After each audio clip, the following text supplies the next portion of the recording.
At Ashton and Price, no red flags, just red, white, and blue.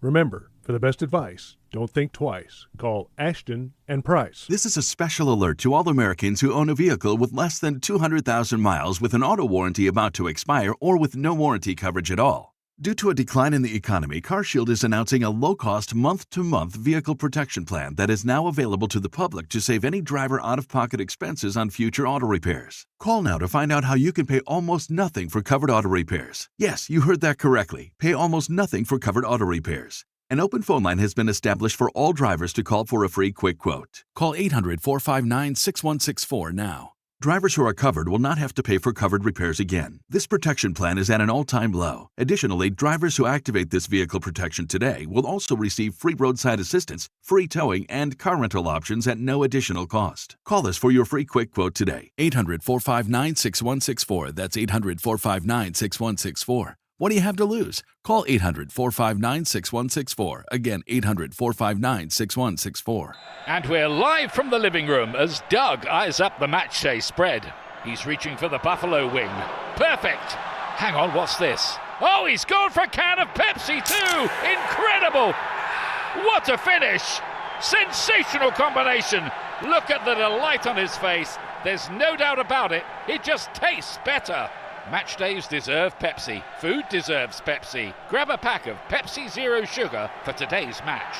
It's poetry in motion. Hi, this is Adam Johnson, owner of Golf Fitness Solutions. Most golfers practice their swing, but ignore the body swing in the club. We help golfers move better, get stronger, reduce pain, build power, and play longer. Join us for a free trial week and see how golf-specific training can help you support your body and your game. Try a class, meet the team, and find a right program for your goals. Call 916-802-5175 or visit golffitnesssolutions.com. Golf Fitness Solutions. Move better, feel better, play better.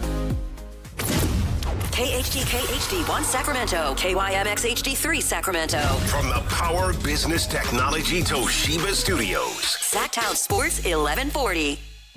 This is the Drive, baby! The Drive Guys, Kevin Gleason and Alan Stiles. It's drive time with the Drive Guys. Well, I guess that didn't quite work. We stayed late last night. We were happy to do it. We were hoping to stay on there until the Kings made all their first-round picks, but, Alan, they pulled a little late first-round surprise.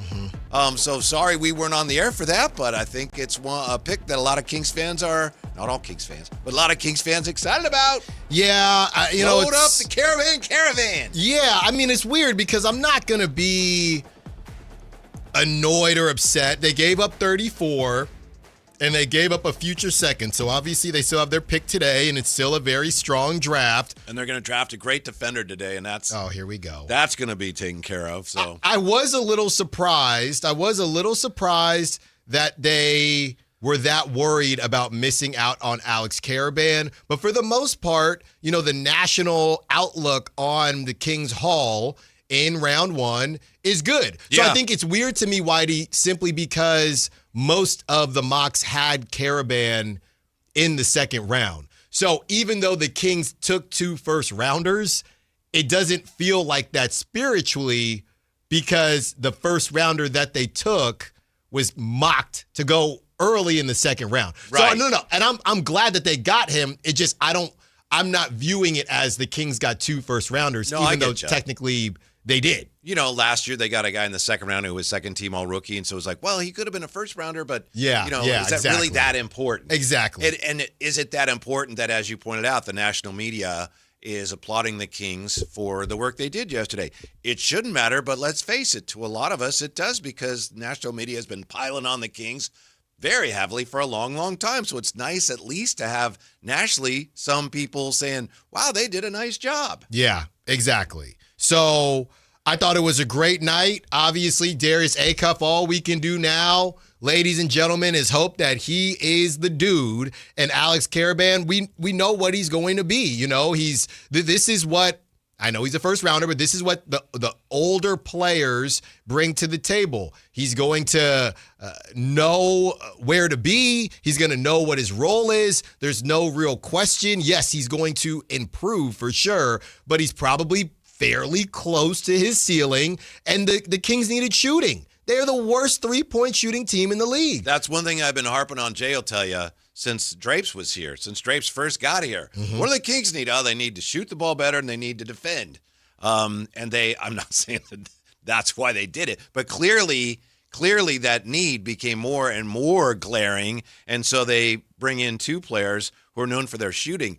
And the thing about Acuff, if last year was legit, I mean, he has a chance to be, just an amazing shooter.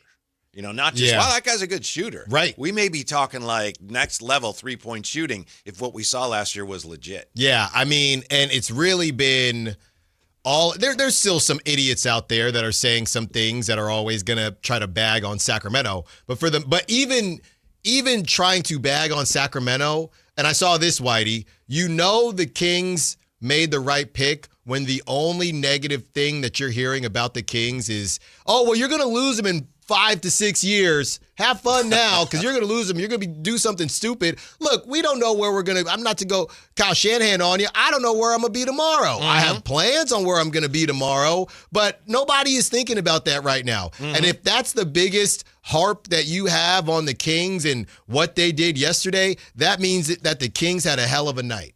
Yeah, they did. That said, I don't do pom-poms real well. So wait, woohoo, this is the greatest. There's lots of reasons to feel really good about things for Kings fans, but there are some legitimate questions. We've talked about a lot of them already. Will Acuff be a serious defensive liability? Was trading up to get Caravan, was it a reach? And how are they doing compared to the rest of the West? We tend to look at the Kings picks in a vacuum. Of course we do. Wow, those are nice picks. But OKC, Utah, Memphis, they also had big days yesterday. They did, all in the West too. But yes, it's one of those things, Whitey, and I try to live by this. I'm not very good at it most days, but I do try to live by this, especially in this business, if you will. You got to run your own race. And it gets to a point where Scott Perry was given what he was given. He's done the best he can do so far. We can disagree with some of the moves, the Dennis Schroeders, moving on from Keon. Whatever your gripe is, they haven't been crazy gripes. The reality is, yes, Memphis had a great night. All these teams had great nights on paper, right? We still don't know what's going to happen when they get on the court. But yes, some Western Conference teams, some Eastern Conference teams, a lot of teams had great nights. But right now, we just got to run our own race and worry about the type of night we had. To that point from The Athletic, we've talked a lot during the pre-draft process about Sam Vecini from The Athletic, does an excellent job covering the draft. Winners, he's got DeBonsa, Darren Peterson, Cam Boozer, Caleb Wilson, and their teams.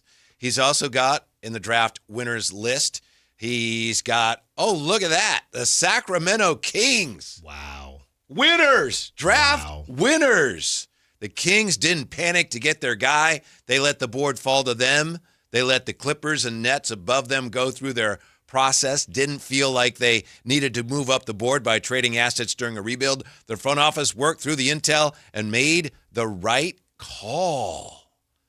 You're talking about the Sacramento Kings? Yes.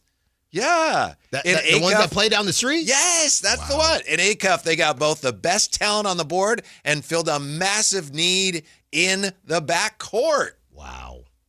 Yeah, so what does it matter? It's just, as you say, I agree with you. It's a nice change of pace to have some national writers, a lot of them going, ooh, I think even Kevin O'Connor said, wow, Sacramento, they did a great job. Is that true, Jay? Yeah. 1,000% true. He said it. Yeah. While driving. He was in the car. On FaceTime. Yeah, and somebody said, yo, can you pay attention to the dang road? Come on. Thank you, but can you be safe for the sake of other drivers out there? Just a little more here from Vicini. I also loved what the Kings did late in the first round moving up, taking the using an additional second-round pick to take Alex Caravan, winningest player in UConn history, the exact kind of connective player that the Kings need. Excellent team defender who passes well, makes quick decisions, keeps the advantage every time. The most interesting thing in there is where he calls Alex Caravan an excellent team defender, because I know there was a lot on Twitter yesterday made of how the Kings say they want to be a defensive team and they just drafted two guys that are terrible on defense. Mm-hmm. Caravan and Acuff are not the same animal defensively at all. No. And is Caravan going to be getting up, skyscraping, blocking shots? No, probably not. But you can still be a heady defender. You can still have a high IQ while you're defending. So, and we had talked about that too, Whitey, because some of the other names I had brought up that are lower. Now, look, those people that were upset about it, my guy Jack Dan, who covers the Kings in Sac State, people that were not thrilled from the defensive aspect, just hold on. And I know, Whitey, you've been joking about they have to get a defender today because it's pick number 45. But I will say this. If they go get, I like my guy Nick Marnelli. Yeah. If they go get them at 45, then yeah, we got to stop talking about defense. At that point in time, you have to at least make some type of, and I don't care about defense. I don't care about defense. You're not going to address your defensive issues, whatever they are, with the 45th pick one way or the other. So you're just thinking it has to be trades, free agency. That's your approach. Yeah, and your culture. But at 45, Jay, if I'm wrong, please lop me off. No. Hold up. Before you go to Jay, because I know where Jay's going to go. You said your culture, right? With that being said, wouldn't you argue that taking someone that's defense first at 45 can at least help your culture? In my opinion, that would be stupid.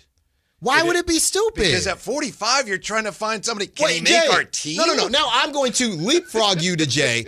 Jay, am I taking crazy pills? You're allowed to do that. I am. Jay, am I taking crazy pills, or were we sitting here talking about Tyler Nickel and Nick Marnelli, and Whitey was harping on their defense. knowing they were going to get taken at 45? Didn't know if they'd be taken at all. Didn't know where they'd be taken. And now it doesn't matter. So we can go get Tyler Nickel today? If that's the guy you think's the best player there at 40, you were the one harping on me. Mm-hmm. Hey, Alan, they don't play a lot of defense. You don't care about defense. All I'm saying is it's a little too convenient, in my opinion, to say, wow, 2 picks here. Acuff, not a good defender. Caravan, well, a good team defender. So you better pick a guy at 45 who can defend. No, that's just not a consideration when you're trying to find somebody there and can make your team. If he is a good defender, great. This is a but different you don't go draft. in there going, this is a different we draft. need a defender. No. If I'm wrong, Jay. No, this is a different draft. Mm-hmm. This is a different beast. 45 is really more like 35. If he's a good defender there, that's great. But it's not like, wow, we need a good defender at 45 to fix everything. Come on, I think Jay's on my side. Maybe he is. I'm down the middle, actually. I mean, Whitey's definitely been preaching defense and shooting for the longest as we've been working together here at Sports 1140. But I get what you're saying, Alan. The only thing I would say is don't fall into the whole of drafting for the need, right? Right. More, or I should say the want more than the actual need. I just take the best player at 45, and I'm with you. I'm definitely been the guy that says second-round draft picks don't move the needle for me. Mm-hmm. I don't know why all of a sudden I get new cap and all that stuff. I don't get why second-round draft picks move the needle for people. Because most of the times than not, they don't even make the team anyway. Yeah. And so I'm with you on that fact. Like, unless you got somebody that we know is going to make the team or slip down for a reason, like, this person, unfortunately, may not even be part of any of these squads. Right. Now, I'm with you. I'll say this about Jay. Jay didn't really agree with me, didn't disagree, but I'll say this. He's been saying a lot during this process. Who really defends? We worry about defense. Who really defends in the NBA? Mm-hmm. I was talking to somebody today who basically echoed that sentiment exactly, and that was Jerry Reynolds, who was saying, people say and teams always come out, we want to defend. He goes, but you watch, they don't. Yeah. They kind of asked him, like, would you defend? But when they don't do anything about it. Yeah. It more so turns into, can you get stops when you need them? Yeah. Are you a team that can get stopped? And that's not even just in the playoffs, even in the regular season. Throughout the course of a game, hey, let's tighten up a little bit. Second half, can we get stops when we need them? Yeah, it is important, but they have so many other things that matter. And I think the biggest thing they accomplished yesterday, and I think this is one thing we can all agree on, they got a guy, they got a face of the franchise, presumably. Yeah. At least if all goes according to plan. Since De'Aaron got traded, and even before De'Aaron was traded, when it was apparent he might not be here long, I think we were kind of in limbo as a fan base about, well, who's our future? They trade De'Aaron, they bring in, Zach. Maybe they thought Zach was going to be the guy. No, I'm not saying Zach thought that, but we knew it was like, well, wait, Zach LaVine? So now it's like, okay, wow, this guy legitimately could be the face of the franchise. I think it's encouraging. It gives you hope, and it's also something of a relief. Yeah. Because you can kind of see the plan now. Yes. Again, you can agree with the plan, you can disagree with the plan, but it felt like for the last couple of years, there was no plan to agree or disagree with. Mm-hmm. So that's a positive there. Real quick, Whitey, because my guy Scott was saying, hello, Scott. One NBA GM says that he's a first rounder, talking about Alex Caravan. One radio bleepster says he is not a first rounder. That's from Scott. Well, look. Is that a shot at you? Oh, yeah, it's definitely a shot at me, but, we appreciate it. You said he wasn't a first round guy? No. I just said that some people thought that the Kings may be a small reach. Yeah. A small reach for him. And he called you what, a radio bleepster? That might Bleep stick. stirrer. Yeah. Stirrer is what he said. Bleep stirrer. So for the record, Caravan, at least on Tankathon, was slotted to go to the Knicks at 31. So the Kings sitting at 34, they said, we don't want to take that chance, so we're going to go get him at 29. So look, technically he's a first rounder. I don't know who all had him rated as a first rounder. It doesn't matter. He got drafted in the first round. Now, as we move on to today, Shams is saying that some teams are open for business with pick number 32. It's interesting, Whitey, with some of the players that were taken in the first round. I don't know if there are any plans for the Kings to try to jump on up there. That Isaiah Evans from Duke, he's probably going to go super early. Yeah. Malik Thomas, that's Acuff's teammate, going to go super early. So we'll see if the Kings have anything up their sleeve. But, yeah, there's some people. I think Caravan is just what you're getting already. So it just depends on how much you value that. I thought it was very interesting also that Matt George reported, I don't remember if I saw this on Twitter or heard him say it or what, but he reported that the Kings were looking at Caravan and the other name that they were looking at was Chris Senac. Yes. Senac Jr., yeah. Which is really interesting to me. He's a good player, but he's 6'10". He's a 4 or a 5, and I just wonder if they really like him. And I get it. He's a good player. He can shoot. But I wondered, Al, when I read that, I was like, ooh, does that mean that the Kings are considering or would consider Allen's plan on Maxime, if it has anything to do with that? There's certainly room. Somebody has to go if you brought in Chris Senac. He's a good player. I didn't know you were going in that direction. So what? The thought crossed my mind. It's like, ooh, that's interesting. Well, I don't want to Maybe they see him as a 4 and not a 5. I don't know. A stretch 4, a stretch big. Yeah, I don't want to get, but this is a happy day. We're not trying to give anyone the boot today. No, we're just talking basketball. Right. Well, we'll wait. I'll wait for tomorrow to give somebody the boot. Today, we're not giving anyone the boot. Why need to refresh? Because what I thought you were going to say is, since they were looking at somebody 6'10", would they kind of settle for Trayvon Brazile in the second round? But we have a refreshed mock from Tankathon. Like I said, Isaiah Evans is supposed to go first today in the second round. Next, Malik Thomas. We had somebody call the show months ago, I forget who, and say, Isaiah Evans is the guy they should take. No, he's nice, but I'll skip to it. Trayvon Brazile, they have going to somehow the Thunder at 37. Bob Miller going to the Nuggets at 35. And the Kings taking Isaiah Nelson, who has slipped through the cracks, Whitey, during one of these breaks. I got to grind some tape at 45. Isaiah Nelson out of South Florida. Haven't watched this brother play. Have not watched this. Theory, Allen. Tape his eyes open. I have not watched this brother play. He's 6'9.5", power forward / center. I just pray he can shoot and defend. Now, you're not going to do that thing today where no matter who the Kings take, you're going to say, yep, Brazile, Martinelli, who's the other one? Nicole. I told you I was on it. I was on. Hey, one of those like three different guys. No. Only those three. That's 3 guys. You get 3. You get 3 I told yous. You can't do 4 or 5. I told you I said this would be the guy, and he was the guy. Right now, I'm 2 for 2. Right? Right, but you're not 3 for 3. Maybe you will get it. Tell us who they're going to take right now. And if they get him, you're right. And if they don't, you don't get to claim, well, he was one of the 7 guys I said they might take. Yeah, but if he gets taken before. There's no USGA handicap when it comes to predicting who the Kings are going to take. You weren't really wrong if they get taken before Yeah, your you team are. gets the pick. Oh, yes, you are. You say the Kings are going to take this guy and he's not there. Well, you were wrong. You're doing well. Don't get me wrong. By the I way, just don't want to see a, kind of this is a tough one. You know why? round off the edge. So, like I said, Baba and Trayvon are both going a decent amount of time before the Kings pick. Nick Martinelli, they have going to the Heat at 41. I actually really like that for the Heat. Mm-hmm. And then Tyler Nickel is below the Kings at 48. So I'm going to have to give me some time. We have time for the draft. I can't answer that right now. That's fair enough.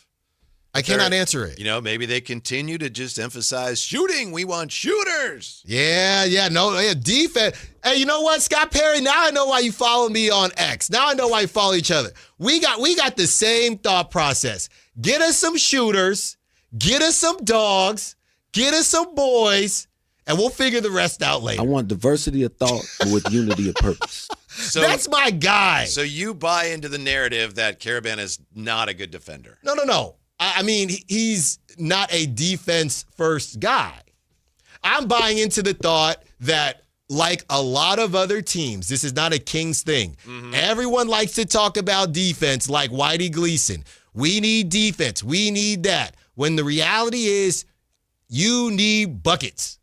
You need buckets. You need shooting. And I agree with you, Whitey, on pick 45. Hey, how much does it matter? How much does it not? Because I believe that even in Sacramento, they can't get free agents, whatever it is. I believe that you can go get some defenders. I don't think it's that hard. They got Precious Achiuwa. Yeah. I'm just saying in general. You take the best player at 45. No, I got you. And you're going to take one of my 4 or one of my 3. How many is it now? 4? Trayvon. It's not Baba. I'm not claiming Baba. I just know that they really liked him. Trayvon, Nickel, Martinelli. It's got to be one of those 3. I can claim it. Deal? I'll claim the guard from, is it Wisconsin? Sharp? Are you talking about Sharp? Is that who they were talking about that worked out for him? He's a little older. Wisconsin? Yeah. Well, I'll get you. Anyway, that's going to be my guy. I know exactly who you're talking about. Uh-huh. I know exactly him, but I don't know his name. Guy. That's him. He's not even on here unless it's not in Wisconsin. So, Whitey, you don't have anyone. No, I do. But I have one guy. He ain't on here. Oh, well, we'll get you that info. We'll get you that info. Stay tuned. We've got that. Oh, great. Coming up. Great. Mm-hmm. Yeah, it's going to be another great night. Isn't it amazing how quickly things seem to have turned?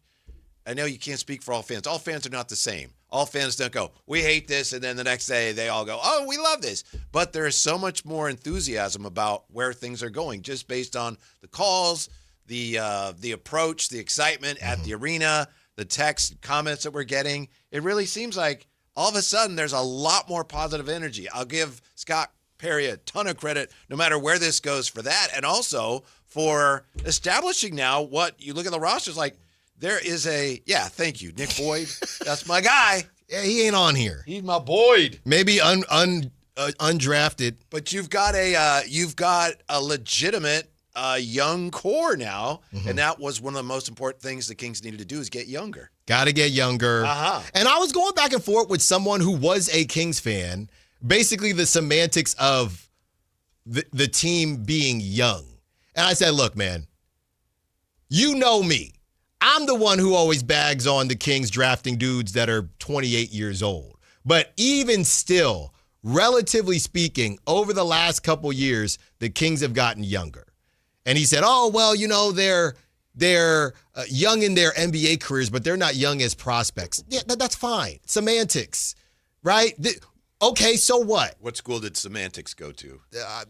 School of Business. Okay. School of Business. Uh-huh. That's fine. I'm not disagreeing with you. I wish the Kings had a bunch of 22 and unders on the team. All I'm saying is, relatively speaking, they have gotten younger over the last 2 seasons, over the last 2 drafts, and that's something that we can be happy about. Yeah. A year ago, it was tough to say that because, they got a little younger, but now, a little younger. Yeah. After they bring in Nick Boyd. Well, yeah. I don't know how old he is. Great workout here, Alan. Yeah, Tyler Nickel, 22.8 years old. Mm-hmm. Martinelli, 22.2 years old. Trayvon Brazil, 23.4. But Whitey, that's seasoning. Let me just guess. If you were doing the games and Martinelli scores like, and that cider is sparkling. That's right. Don't shake it up too much. That cider. Pop the cork. That cider is sparkling. That cider is sparkling. Kiddos, you can get a cup too. Martinelli from 3. Yeah. Yeah, we got action today. Yeah. And you know, Mark Jones is writing all this stuff down. Oh yeah. He's in the stew right now. He's in the lab cooking them up. Hey, Jay, did you hear the one? What was it? If you don't give a, we don't give a. You know that song? Mm-hmm. Someone said, if you don't give a dang, we don't give a cuff. I haven't seen that one. You saw a video? I saw somebody commented on, I think, one of my posts. If you don't give a dang, we don't give a cup. Mm-hmm. I like that. Speaking of music, Jay, when Alan came in today, he was, in fact, saying, it is a cup. Yes, sir. Tony Ray. Man. And now, well, look, the reality is they might not be done. I don't know how much they like someone else in this draft. What do you mean? They might not be done. Mm-hmm. What, drafting or making moves? Making moves. Oh, all yeah, right? Yeah, this roster's not. This is from Shams. Memphis, like the Knicks at 31, is actively fielding offers to move the number 32 pick for night 2, per sources. So picks 31, because the Knicks 2, 31 and 32 are up for auction in trades around the NBA. Mm-hmm. What does that auction look like, though? What do you think is Shams' new nickname? Matt George's B word. You heard that? You haven't heard that? You haven't heard that? No, I haven't. Yeah, I guess Matt beat him to the... Matt did beat him. Yeah. And good on Matt. You know what I mean? The local media folks, they work their tails off. Uh-huh. Work their tails off just so Shams, who ain't even checking anything in Sacramento, can get a random text to say, hey, can you post this so I can give you something bigger when you get it? So good on Matt for getting that. Yes. First. Now, just to clarify, when you say they're not done, do you mean they're going to trade back into the second round? Or are you talking about some trade? No, I'm saying combination. I'm saying they move off of that 48 and give up something else and get to 31 and go get an Isaiah Evans or somebody like that. And you can't forget, wait, I might have one more. The OG, Whitey. Mm-hmm. And I haven't brought him up because I know the Kings need length, but how could we forget? Richie Saunders. Yeah, how could you forget How him? could we forget? I got him, so now I'm claiming him. Claim him. My guy. Claim him. I'm sorry, Richie. You got 2 now. Yeah, you got That's 2. right. You're getting there now. That's right. By the way, comment of the day nominee from Ramjack22. The pick is the pick. Hey, the pick is the pick, It's man. as true today as it was yesterday, as it will be tomorrow and forever. The pick is the pick. That's all. That's all. The pick is the pick. Mm-hmm. We at 3 o'clock are going to talk to Matt Zimmerman, Arkansas basketball color analyst. And when we come back, of all the Darius Acuff numbers that pop, and there are a lot of them, these numbers pop the absolute loudest. We've got them for you coming up on Sactown Sports. The Kings officially got their guy. Following a breakout season at Arkansas, Darius Acuff Jr. is headed to Sacramento. After adding one of the most electric scorers in college basketball, has Scott Perry officially found the new face of the franchise. Your exclusive home for Kings basketball. Sactown Sports 1140. What's up? We're talking to Chad Hoblet of Hoblet Dodge Chrysler Jeep Ram in Woodland. What's happening, Chad, for Chrysler's Make This the Summer event? Right now, you can save up to $15,000 off MSRP on one of America's most popular trucks, the new 2026 Ram 1500 Crew Cab. Plus, with an EPA estimated 22 mpg, you're going to save big at the pump. That's so important, especially with the gas tax going up next month. A new Ram could be what you need to cut your fuel costs long term. Plus, you'll enjoy best-in-class luxurious cabin comfort in the most luxurious Ram 1500 ever. And with over 600 Rams available, you won't find a better selection of new Ram trucks in stock and ready for you to drive home today. Search, select, and save through their whole inventory at HobletDodge.com. Unbeatable prices, unbeatable selection. Nobody beats Hoblet, period. 15,000 total net savings after factory incentive and dealer discounts. Incentives include $500 on-the-job upfit for eligible upfit, 1,000 Hoblet trade-in assistance on eligible trade-in, 500 Hoblet business owner bonus for verified business owners, and 9,500 dealer discount. 10th this net savings. See dealer for details.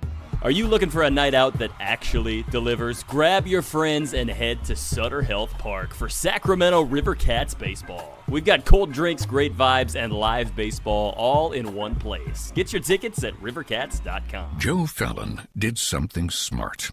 He saved hundreds on auto insurance switching to Progressive. With that money, he commissioned a portrait of himself. Does Joe already know what he looks like? Yes. Do guests know what he looks like? Also yes. But not as art. It's Joe's savings, and if he wants to spend it on a velvet painting of himself with a white tiger at his feet, we say, roar, Joe, roar. Switch and see if you could save with Progressive and treat yourself. Progressive Casualty Insurance Company and Affiliates. And Doug. There's nowhere I wouldn't go to help someone customize and save on car insurance with Liberty Mutual, even if it means sitting front row at a comedy show. Hey everyone, check out this guy and his bird. What is this, your first date? Oh, no. We help people customize and save on car insurance with Liberty Mutual together. We're married. Me to a human, him to a bird. Yeah, the bird looks out of your league anyways. Only pay for what you need at libertymutual.com. Liberty, liberty, liberty, liberty. Catch every soccer tournament match live on the big screens at Super Taco. Join Sactown Sports 1140 for the ultimate viewing parties. Win official jerseys, gift cards, and epic merchandise while enjoying great food. Bring your friends, wear your colors, and catch the action. Super Taco. Great food, great fun. See you there. Remember the days of real country music? Now you can get your favorite classic country every day on 105.1 HD3 The Ranch. Listen to The Ranch on the free KNCI app or anytime at 105.1 HD3. Want the best movie experience in town? Join Sactown Sports IMAX Pass by visiting SactownSports.com. Sign up today. You can win tickets to see this week's films at the Esquire IMAX Theater. Hi, I'm Justin Gingery. One of the most common questions I receive is, what makes us different from other law firms? At Gingery, Hammer & Associates, we handle your case from beginning to the end. Whether your case reaches a settlement, whether it must go into litigation, or whether it has to go all the way to trial, we will be with you along the entire way. And because we are committed to your case, we are as invested as you are in making sure you get the outcome you deserve. When you get an injury, just call Gingery. Man, I love this place. I've been surfing here since I was a kid. Now, seeing my grandson out on the water, it means everything to me. Watching him and taking in the blue waves, the sea breeze, the blurry horizon.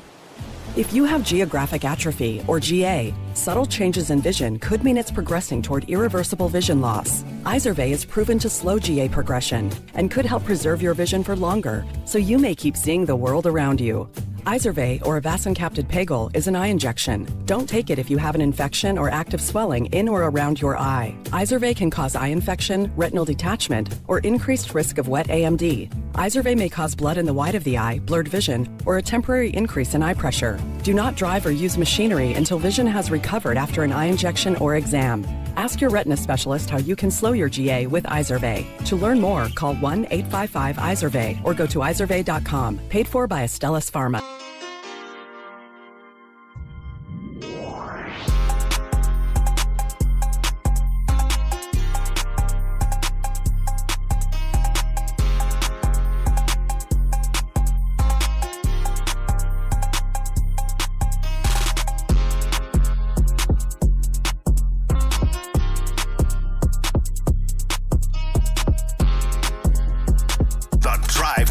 With Kevin Gleason and Alan Stiles.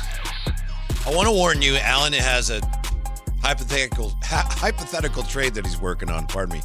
So you've been warned. It's a doozy. We'll get to that in just a minute. We've got some incredible Darius Acuff numbers here as well. Before we get to that, here in the chat, Card Wellington asking, man, the Kings did what they were supposed to do.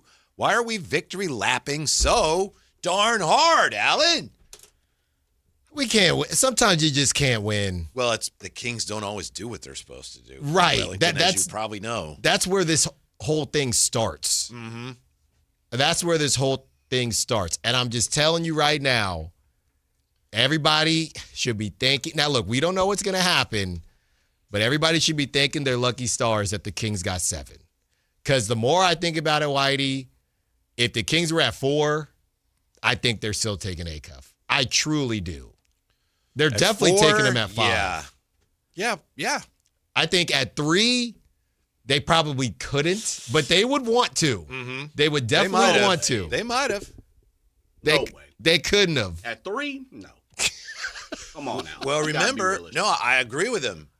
Mark Spears, remember he said weeks ago, well, one GM says he Right. could be a top 3 pick. We know who he was talking We to. don't know. No, you don't. We don't know. Prove it. We don't Prove it. Let me see any proof from one of you guys. Well, of course we don't really know. Okay, then.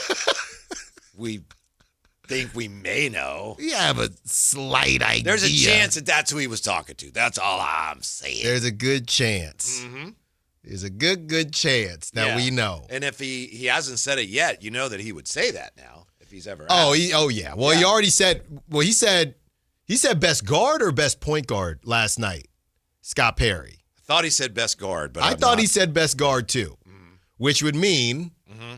if I'm doing the math here, bringing up semantics again, which would mean he liked him better than Darren Peterson, right? Mhm. Yeah. So why is Acuff so beloved by so many? Well, it's because of all the things he can do offensively. And you know what his numbers were. But these are incredible numbers that he put up in the last 17 games of the season. So we're talking about tournament play. We're talking about the biggest games of the year. These were his shooting numbers over the last 17 games of last season. 27.8 points per game, 48.1 field goal percentage, and from 3 over the last 17 games last season, Darius Acuff shot 47.1% from the three-point line. Some people see this guy as I said earlier, he could be like a next level three-point shooter. Not just like he's a knockdown shooter. He's a really good shooter. He could be, if what we saw last year is legit, he could be like, I don't want to mention any names, but one of those guys. One of the names being brought up is Nick Stauskas. Well, that's for Caravan. Oh, wait, what? Yeah, that was for Caravan. But one of the names being brought up is Dame Lillard.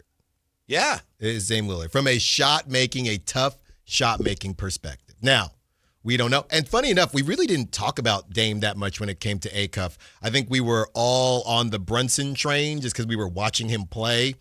And we haven't seen Dame play in over a year.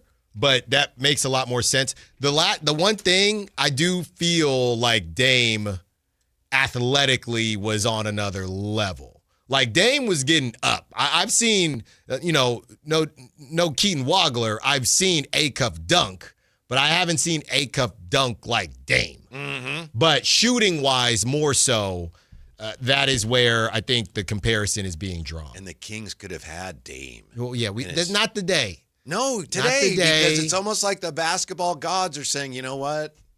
Give you this chance. Like you get amnesty for a lot of these mistakes the organization made. Mm-hmm. Give you a chance to make good on them. Hey, what's interesting, and obviously how the algorithm works, you're going to see a lot of stuff about Sacramento. Sure. But, we were seeing stuff from the 4-letter network, from Fox, a lot of different outlets, fellas. And I do wonder how the Clippers feel today and how the Nets feel today. Now everybody got A's because all these guys are going to be amazing, but I do wonder how Nets fans feel, Clippers fans. I know they still have Kawhi, so they're not in tank mode. Your They guy got Stephen A Darius is Garland. saying, hey, the Nets need to be aware of, star potential. They should have gone after Acuff. That's right. And maybe Clippers is a little bit different because they're not going to ask Keaton Wagler to do too much. You still took him with the fifth overall pick. But yeah, even if we focus on the Nets a little bit, I do wonder how that fan base is feeling. Obviously, Michael could be better than Darius Acuff. We don't know, but just it's kind of flipped on its head, right? Where the Kings typically, to answer that YouTuber on the chat that said, why are we so happy about this? How many times have we seen the Kings zig when they were supposed to zag? Right. And it feels like for the Nets to zig when they were supposed to zag, on top of having guards, to still take another guard, but not take the guard that has basically charted out the biggest potential star power. Could they be a team that regret it when it was like not comparing? I know it was 7th overall pick, but the Steph thing, right? It was right there for the Timberwolves. They said no twice. Hey, it's pretty obvious. Just do the thing. And the Nets didn't do the thing. By the way, do you know that Keaton Wagler already has a nickname at Basketball Reference? What is it? Cutie Patootie. Oh. Can you leave him alone now? He's in L.A. I might not be right. I may have misspoken. Just leave him in L.A. Checked it earlier. I'm at the Clipper Darryl to get on you, man. just leave him be, man. Come on. It's just amazing the way everything, all the picks up to what? Whereas Johnson Jr., all the picks were like, yep. Yeah. And that's another one, right? Going back to, hey, did the Kings reach on Alex Caravan? Look, that's a T-Rex arm reach. What Morez Johnson and what the Mavs did there, I saw some Mavs fans that weren't terribly happy. You already got the, hey, well, it's just because Dusty May was there, and if they were going to go with a Michigan man, they could have taken XYZ. So that's the one where people are kind of curious what the Mavs were thinking. By the way, I would be remiss and it would be irresponsible if I didn't double back and ask you about why you just referred to Alex Caravan as Nick Stauskas. Because somebody did on social. Somebody else. It's always somebody else. No, it wasn't me. I'm not saying it. No, I told you it was a joke. Somebody said, welcome back, Nick Stauskas. That's what somebody said. Woo. It was not me. It was not me. It wasn't. I'd tell you if it was me. Yeah, what do you think of that comparison? I don't see it. Okay. I don't. I like Caravan. You know, they were comparing. Somebody else said, welcome back, Sasha Vezenkov, but I didn't say any of this also, stuff. Caravan was picked 29, and what was Stauskas? Was he 6 or something? Yeah. From what I saw, the number one thing that I noticed with Caravan that I don't think he's getting enough credit for is I saw him handle the basketball a good bit in the tournament. Sasha that brother did not want to dribble, right? He was not there to dribble. You have somebody in Caravan that can handle the rock, which I think is huge. Glue guy. Mm-hmm. A winner. The rock. He can handle the rock, Jay. I grinded the film. That's just funny when you say that. I'm not saying you're wrong. I grinded the film. Now somebody's saying, is he Bielitsa 2.0? Y'all gonna put some respect on my guy's name. Bielitsa could sling it. So can Caravan. Well, yeah. We'll see. Yeah, but now you make it sound like he's Curly Neal or something. No, it's not me. So he can go coast to coast. He's going to put it on the floor. Yeah, I'm telling you, and Jay. And then dish it off? I'm telling you, Jay. Uh-huh. It is you. Curly Neal was like the Globetrotter guy who could do all the incredible dribbles. And you say you like Caravan's handle. I do. Okay. More on that when we come back. Also, as promised, threatened, Allen's hypothetical Kings trade of the day is straight ahead next. Sactown Sports. The Kings officially got their guy. Following a breakout season at Arkansas, Darius Acuff Jr. is headed to Sacramento. After adding one of the most electric scorers in college basketball, has Scott Perry officially found the new face of the franchise. Your exclusive home for Kings basketball. Sactown Sports 1140.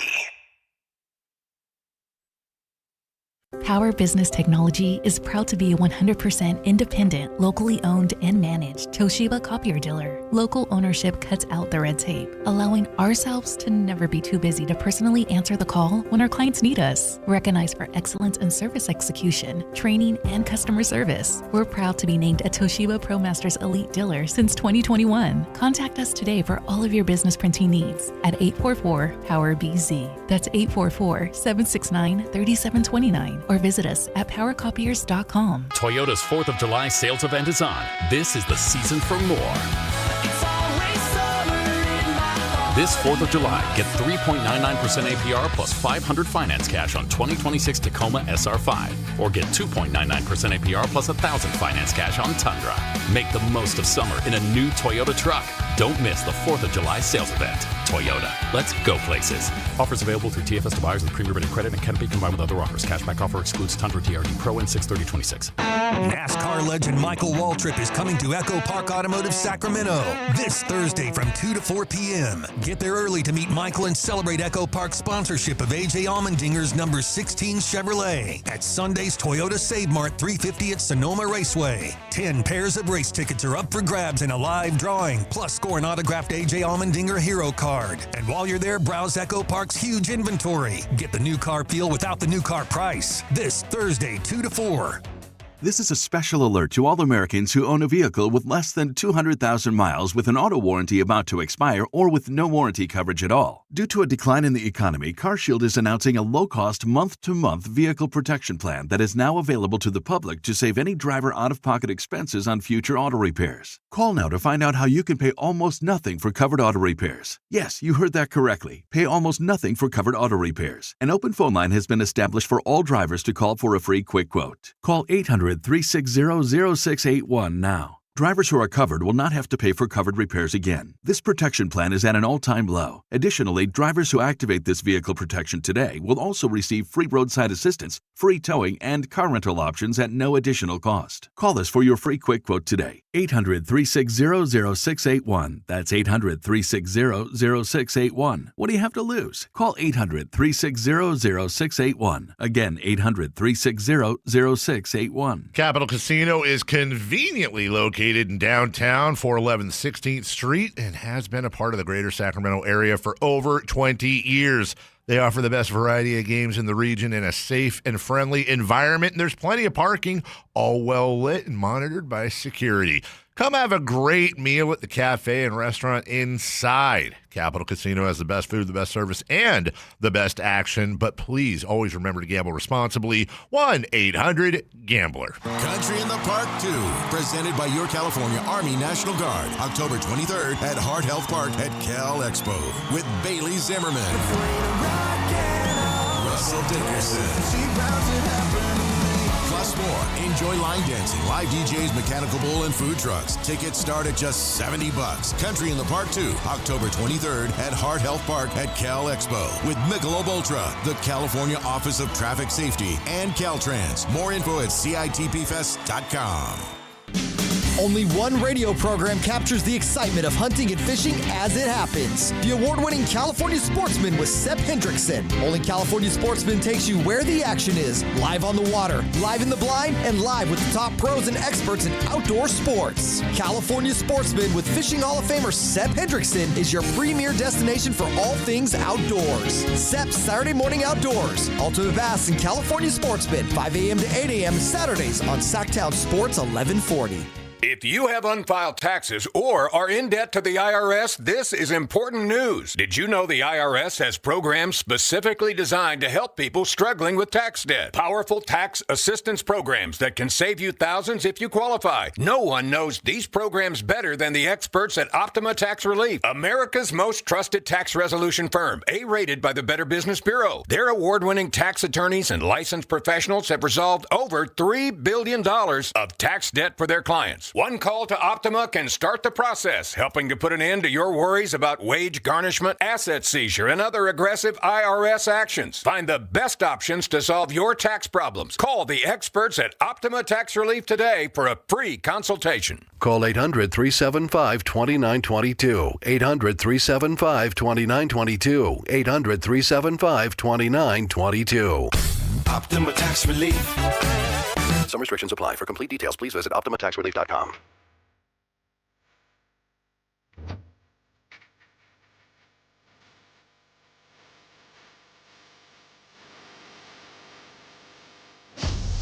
The Drive Guys with Kevin Gleason and Alan Stiles on Sactown Sports 1140. We're getting to know our newest Kings, learning more about them. Top of the hour, Matt Zimmerman is going to join us, Arkansas basketball color analyst. So we'll ask him about some of the behind-the-scenes things that make Darius Acuff tick and what he's going to bring to the party here. Meanwhile, Alan has been telling us, hey, this Caravan kid, just a wizard with the ball on the deck.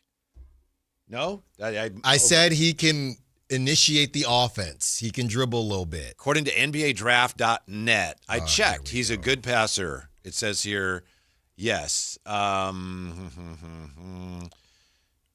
Brings a high IQ approach to the game. Solid passer. There it is. Pardon me. Solid passer with good vision who takes care of the ball, reflected in a strong 2.3 to 1.1 assist to turnover ratio. Struggles to generate separation off the dribble, further limiting his scoring versatility. Difficulty creating offense for himself, particularly against athletic defenders. His offensive game can become stagnant. So I don't know. I'm not sure. I'm saying he's not. No disrespect to our guy. I'm saying he's not Dougie McBuckets, right? Dougie McBuckets wasn't dribbling at all. You know, when we talked to Coach Valvano, that's the player he compared him to. You remember that?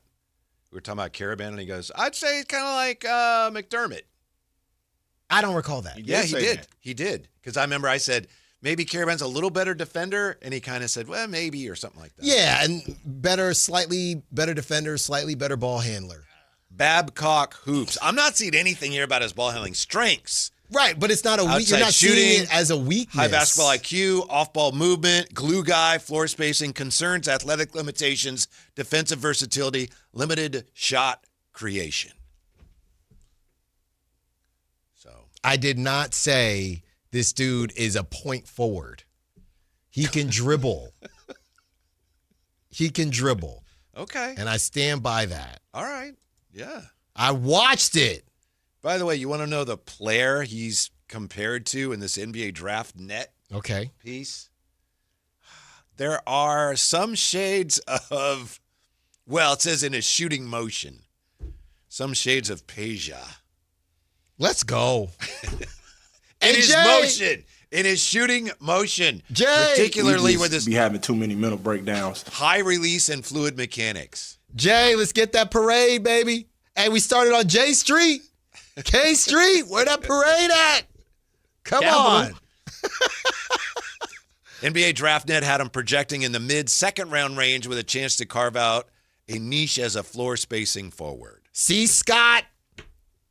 That ain't me. I wanted Caravan. Okay. I'm just not seeing anything here that says he can put the ball on the deck. Not even that. He can put the ball on the deck. I don't even see that. It's about initiating an offense and getting the heck out the way. I liked the pick when they made it. I've talked to some people, including Jay, who are not crazy about it. Mm-hmm.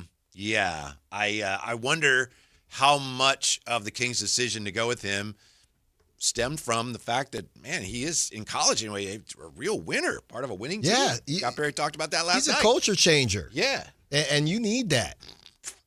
You haven't had something like that in a very long time. Really? You know, he looks like he's going to fit in perfect with the Bean Boys. Can I talk to Alan again?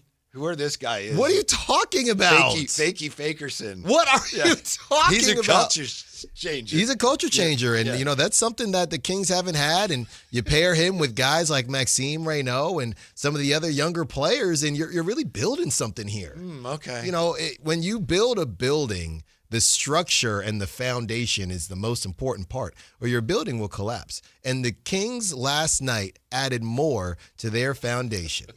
You just said when you build a building, the structure and the foundation are important. Yeah, that's a building. Well, the Kings haven't had, it's been hollow. Mm-hmm. It's been shaky. You see that earthquake today? I got the notice on my phone. I didn't feel it. Yeah, I didn't feel it either. Yeah. I did not feel it. That was just the seismic shift of the basketball god saying, you finally did the right thing, Sacramento. Sure. That had to be what it was. That's what it was. Mm-hmm. And now we're here. Yeah, now we're here awaiting anxiously to hear about your proposed trade of the day. All right, Jay. I think we got this, big fella. Where Drapes at? Hey, Jay, big fella. I got this one for you. Okay, so so why we're even having where's our Korean guy? So why we're even having this discussion is because Chris Mannix essentially said, he says, Boston continued to discuss Brown trades on Tuesday, talking about Jaylen Brown.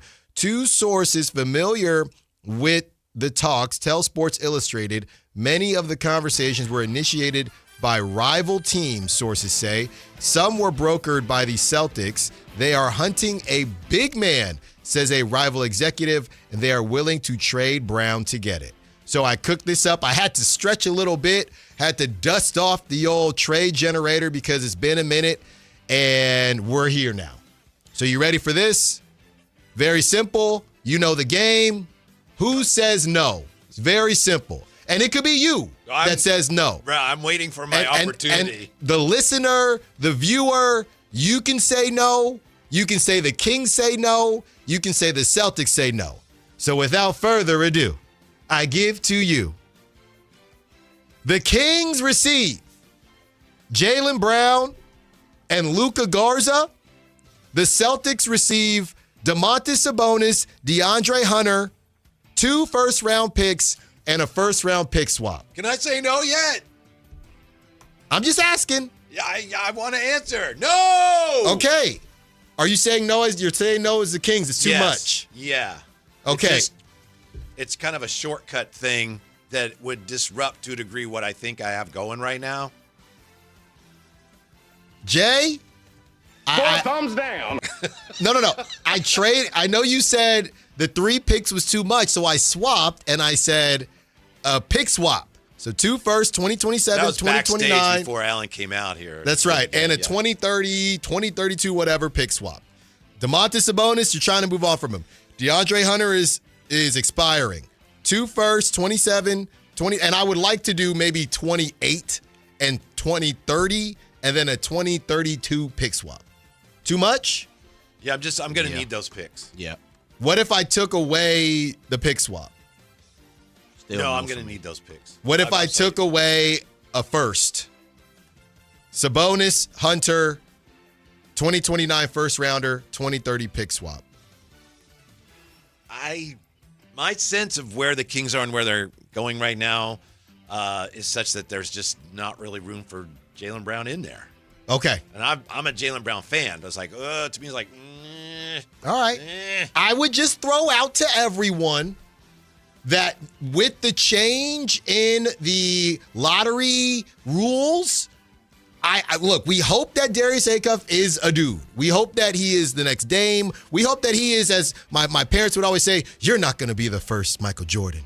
You're going to be the first Alan Stiles. Well, probably not the first, but you get my point, okay? There's probably one before me, but you get my point. That's all fine and good. If that's not the case, or Dame, Dame never won one either, you're still looking for a dude. He's 29 years old, Jaylen Brown, went to Cal. Yeah, I know. I'm reminding you, I don't know if it's not Acuff as far as an apex guard in the league. How much better does Jaylen Brown make me right now? I think you in the playoffs. Yeah. Acuff, Brown, Keegan, Yeah, I wouldn't do it. Okay. I wouldn't do it, but I understand where you're going. I'd say this. I'm as a fan of basketball, and I'm just answering for myself, I'd be interested in the fact of it's kind of like the Wembanyama in Castle. You got Harper. It's sped up your timeline.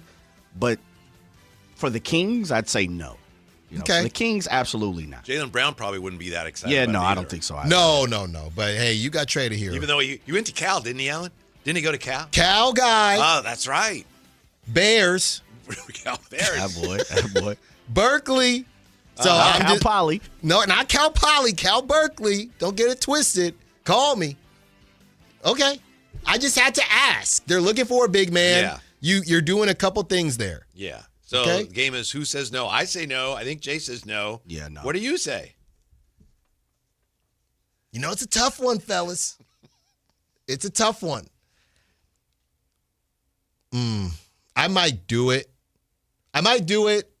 If I can I find out what the Kings have. If they have Stokes in 2027, then I won't do it. That's a no then. It's no. That's no for right now. But if they get stuck with 6 or 7, I'll do it. Yeah, that's a heavily protected no. No. Yes, that's right.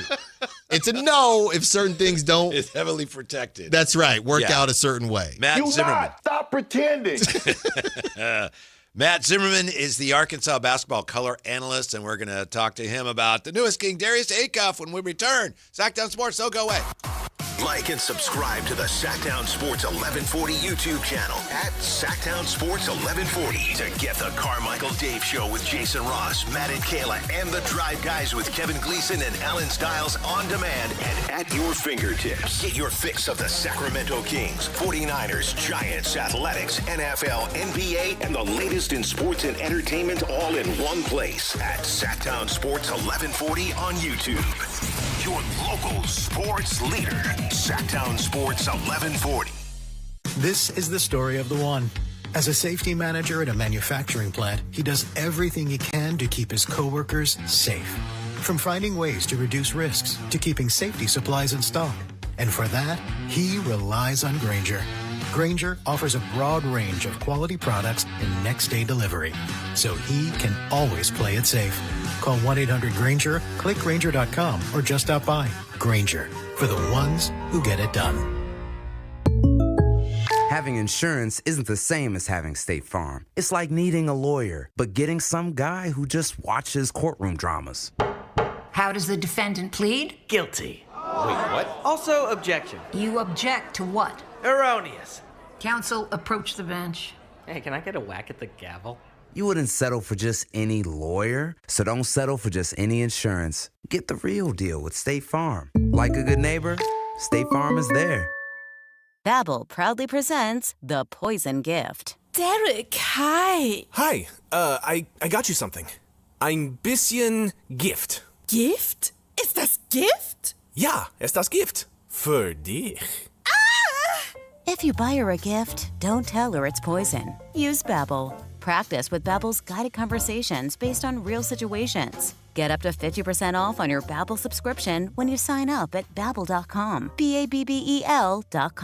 Feel the force at Star Wars Night with the Sacramento River Cats. Join us at Sutter Health Park on Saturday, July 11th for themed fun, costumes, and summertime baseball under the lights. It's one of the most popular nights of the season. Get your tickets now at rivercats.com. MoonPay X Games Sacramento 2026 is taking on Cal Expo this summer. Catch live music performances and more than 100 top skate, BMX, and Moto X athletes compete. June 26th through June 28th. Get your tickets now at xgames.com. And we're live from the living room as Doug eyes up the match day spread. He's reaching for the Buffalo wing. Perfect. Hang on, what's this? Oh, he's gone for a can of Pepsi too. Incredible. What a finish. Sensational combination. Look at the delight on his face. There's no doubt about it. It just tastes better. Match days deserve Pepsi. Food deserves Pepsi. Grab a pack of Pepsi Zero Sugar for today's match. It's poetry in motion. Today on the pod, we're talking to Megan, trapeze artist and Scratchers enthusiast. So, Megan, what do you like about playing Scratchers? Well, they're easy to play when I'm hanging around. Oh, okay. Like when you're relaxing? No, like when I'm hanging on the trapeze. I swing upside down, then do a quadruple somersault, all while playing Scratchers. Watch this.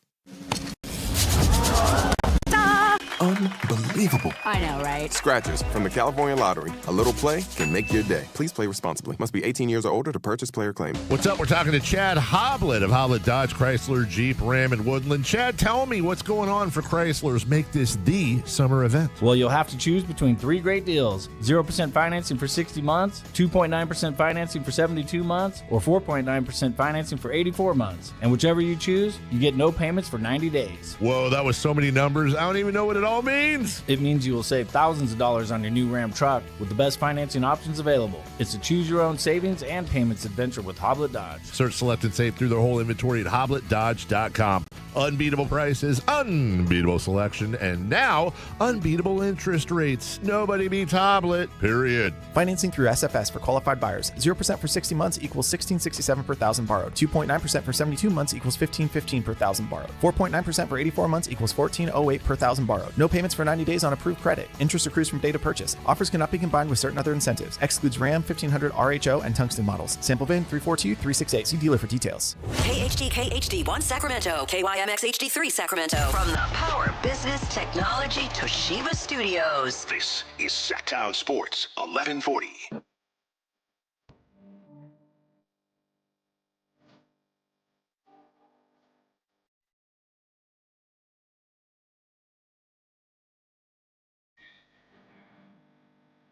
Live and local, it's the Drive Guys. Watch the show on youtube.com/Sactown Sports 1140. Or listen on the Sactown Sports app. Kimberly wants to talk about Kuminga coming here, Alan. Oh, happy day. Plenty of time for that. So much is happening the way we drew it up. Yes. The Kings yesterday scoring, according to most Kings fans, according to most of the experts, scoring big with Darius Acuff and with Mr. Caravan. Although that's kind of a mixed bag on Caravan, isn't it? Yeah, a big mixed bag on Caravan. But, you know, I said it before, these multiple wings, having both of them, it can be tough, Whitey. But you pair Kuminga, Darius Acuff with a guard. Oh, my goodness. That's what he's been waiting. That's what they've both been waiting for. A lob threat. Matt Zimmerman is nice enough to join us here, Arkansas basketball color analyst, with more on Darius Acuff. Matt, thank you so much for your time. As you probably know, Kings fans are very excited. In what ways would you say Darius Acuff exceeded expectations last season?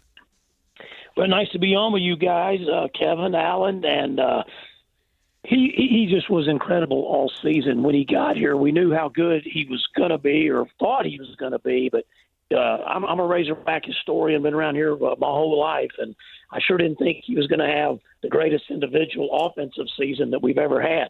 But he did, and I don't know if he had the greatest season, but he had one of. But he had an incredible individual offensive season. It was amazing to watch. He exceeded every expectation.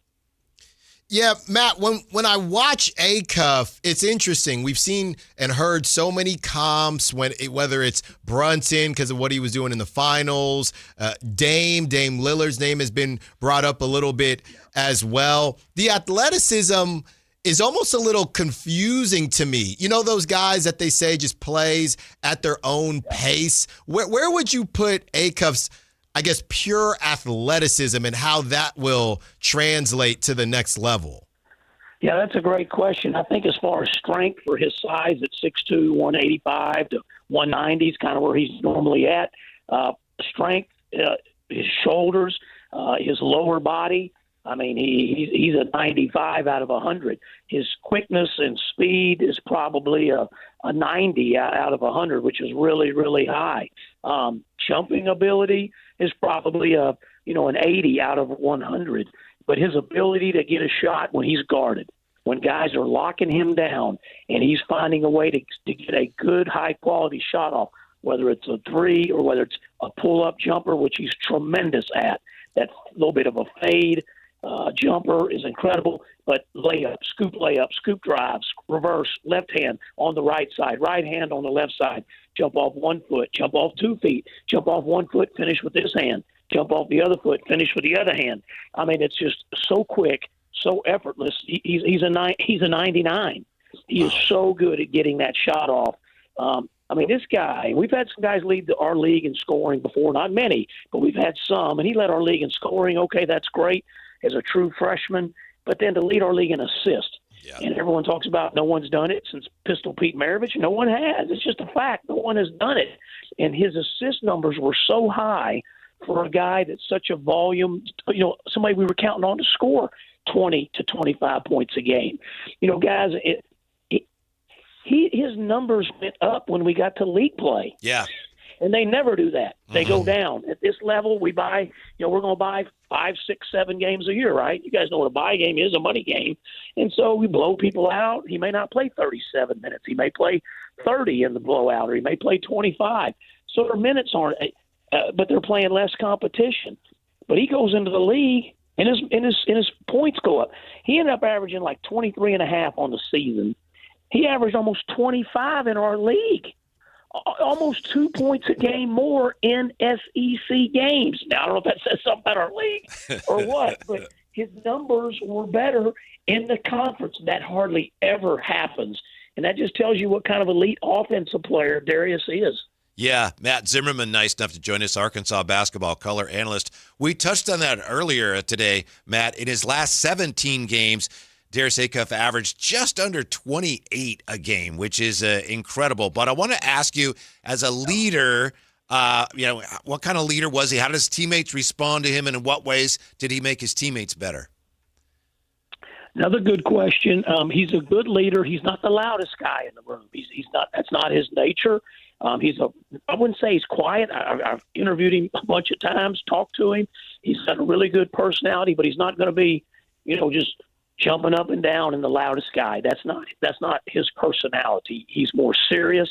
He's more thought. He is happy for his teammates when they do well. He'll smile. He'll give them a hug. But he's a serious guy.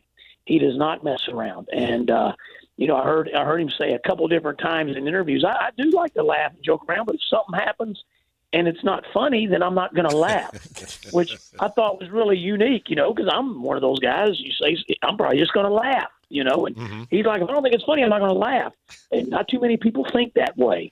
He's a serious guy, and he's really good, and he's one of those players. This is what y'all going to love. He loves basketball. He's a student of the game. We go to Madison Square Garden to play Houston this year, December. We're in the Garden watching the Knicks play. They lose at home to the Sixers on like a Friday night in December, and he's there. And at halftime, a lot of the guys are leaving, ready to go back. He's like, I want to stay and watch the game. The rest of us all stayed. He stayed. He wanted to see all that game. And I've seen the film room clean up, the team room on a road trip, clear out after all the film and the meal and the film and the coaches talk. And then when they get done, the guys go to their rooms. He stays to watch more film. Or he'll ask our video guy, hey, is the Kansas-Texas Tech game, can you get it on there? Boom, they'll pull that up. He'll sit there and watch a college game down there in the team room with the coaches. And sounds like a little thing. There's just not a lot of guys that do that. He loves basketball. He likes to talk about other players, study other players. And I would ask him about this great freshman class because, they all know each other. McDonald's game, Jordan Brand, AAU tournaments, Peach, all the things they play in. And I'll be like, hey, do you know Darren Peterson very good? Oh, I know him. I know him very well. I'm like, I don't know. He's missing all these games. Is he a little bit soft? Why is he? No, he's definitely not soft. He is definitely not soft. He's hurt. I mean, he just knows these guys. He has a respect for the game, and I love that about him. Well, Matt, we couldn't have this conversation and not bring up the defense. Coach Cal has been making the rounds. He was on our station this morning. But I want to ask you the question in a different way. With Coach Cal kind of bringing up, hey, he was so important to our team. We couldn't have him in foul trouble. We've heard that before with one of our guys we have on our squad out here, Maxime Reynaud, when he left Stanford. How much would you put on Coach Cal saying that? How much of the, the bad defensive narrative that Darius Acuff has, how much of that is, hey, they really did need him on the court, and when he gets to the next level, he'll be at least serviceable defensively? Yeah, he definitely will, because he's got all the intangibles to be a good defense player. He's got great footwork. He's really strong. He's got a toughness to him. He did not play very good defense here. There's like against High Point in the NCAA tournament. I don't know, he has 34 or whatever. It's a bunch of assists. He wore them out, but he gave their little guard, ended up with like 28, and so there was just a lot of games like that, like him and LeBaron Philon. He scored 49, but Philon had a huge game. I thought that his defense was somewhere the whole season that it was it was at times it was pretty good, but there was too many times he was playing a lot of minutes. You know, he averaged 37 minutes in our league. That's a lot. But let me say this, and this is just a fact. In 622 minutes in our league, I think it was 12 assists. 12 steals. And not that a steal is fully indicative, but if you're going to have 12 steals in 18 games and then you're playing over 600 minutes, you know, you got to have a little more probably than that, you know. And I think that I think it was important that for us that he stayed out of foul trouble. We had to have him out there. He was the key to everything. And he was, I do think coaching them I don't think I've never heard a coach tell anybody, hey man, don't play any defense. You know, that's not what coaches do. Hey man, don't play any defense. Right. But I do think that they weren't going to sit him out for defense either. And there was times he made some really good defensive plays. There was times he made some really good defensive effort. I think he'll be able to guard however he wants. I do think he can play defense. I don't think it's because he doesn't understand defense or he doesn't understand angles or he doesn't know how to keep somebody in front of him. I don't. I just think he's going to have to sell to himself, I've got to be a better defensive player, you know, and so I think he'll do that. There was times in our league when it would be game point. I mean, it's winning time, it's tied up, and there's 40 seconds left, and you saw him lock down and do a good job. So he has shown that. But I do think that obviously everyone's been talking a lot about his defense not being great, and the steals was just an example. It's not the only sign. You can get a bunch of steals and not be a good defensive player. Right. But as we went through the season, I kept saying, man, he's just not, you know, a guard, such a great guard, going to play 37 minutes a game in the league, or he's going to have more than, 12 assists on the whole conference season, that type of stuff. And I just think he was just probably trying to maybe pace a little bit on that end. Yeah, that's Matt Zimmerman, Arkansas basketball color analyst. Obviously, you look at the numbers, and we talked about him, and teams did not defend him well. But how did teams try to defend him as the season wore on, Matt, and how did he adjust to that? Obviously, he was successful, but what was that process like? Well, for teams did different things on him. You know, some of them, like Oklahoma, you know, they put an athletic 6'7" guy that can move on him, and he would try to, you know, he might go under a screen, but have that length to be able to kind of still contest a shot. There was people that put little quick guards on him. That was a way mistake because he's just so strong. Yeah. Darius is strong and physical and fast. And he gets that. You're going to see it 150 times in the month of November next year. He's going to get that right shoulder. He can just get around guys. He's going to be sizing up a defender. He's going to make a quick move. He may make a counter move. And then he's going to get that shoulder on the edge of a defender, and he's going to wear him out with his shoulders. It's like he's beating him up with his shoulders as he's going down the tracks towards the basket. And I think in the NBA, obviously, he'll do more kicking out. But here he had huge assist numbers. I mean, he had huge assist numbers for us. And so it wasn't like he was not passing the basketball. You know, he had 232 assists in the season. That's the most we've ever had. We've been playing 103 years here. 232 assists. But he gets things set up off that drive, and then good luck to you. I mean, you don't know if he's going to basket. You don't know if he's going to shoot a pull-up. You don't know if he's going to make a great pass. And here's another thing. He got a fadeaway. He can shoot that fadeaway from 5 feet. He can shoot that fadeaway from 25 feet. And here's another thing. He's fearless. And he thinks he's the best player. He walks out there like he's not going to say anything. He's not going to pump his chest. Matter of fact, y'all are going to love the fact he don't get very emotional. I mean, I've seen him, pump his fist. I've seen him celebrate. Not much. Day in, day out, he does not do that.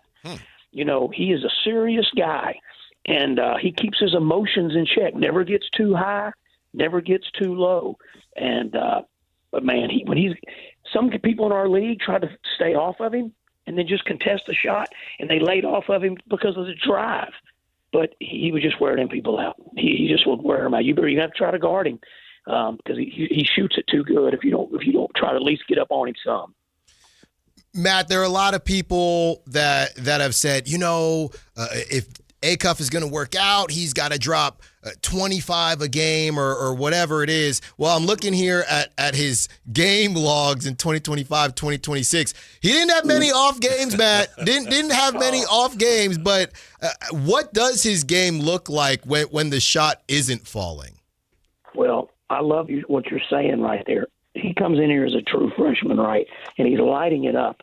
And so you're like, okay, well, he's going to have we're about to play Duke, we're about to play Louisville, we're about to play Texas Tech, about to play Houston. He's going to have an off game. Mm-hmm. He's going to have a game that he doesn't do very well. No, he's not. He's just going to keep lighting it up. And a bad game for him was like 7 for 16, 2 of those 7 are threes, and he made 8 free throws. He still ends up with 24 points. He just didn't shoot it as well. But those were the bad games for him. You're right. His game logs, man, it is buckets. It is scoring. And it was just so impressive, how he was able to do that game after game. Really, he didn't have a bad game for us all season. Isn't that crazy? That is. And we've never had anything like that. We've not had a player here with that kind of scoring ability and playmaking and passing ability. It was awesome. And what was the second part? Well, just when in the rare chance that it isn't falling, what else he brings to the game? Oh, yeah. Free throw line. It's just old storybook great scorer. If he can't, remember when DeMar DeRozan, a King, when he was, especially in his younger days, if he wasn't shooting, if his mid-range wasn't going, he was going to get to the free throw line. Yeah. And he just, that's what he does. Michael Jordan lived off that forever. Iverson shot a lot of free throws.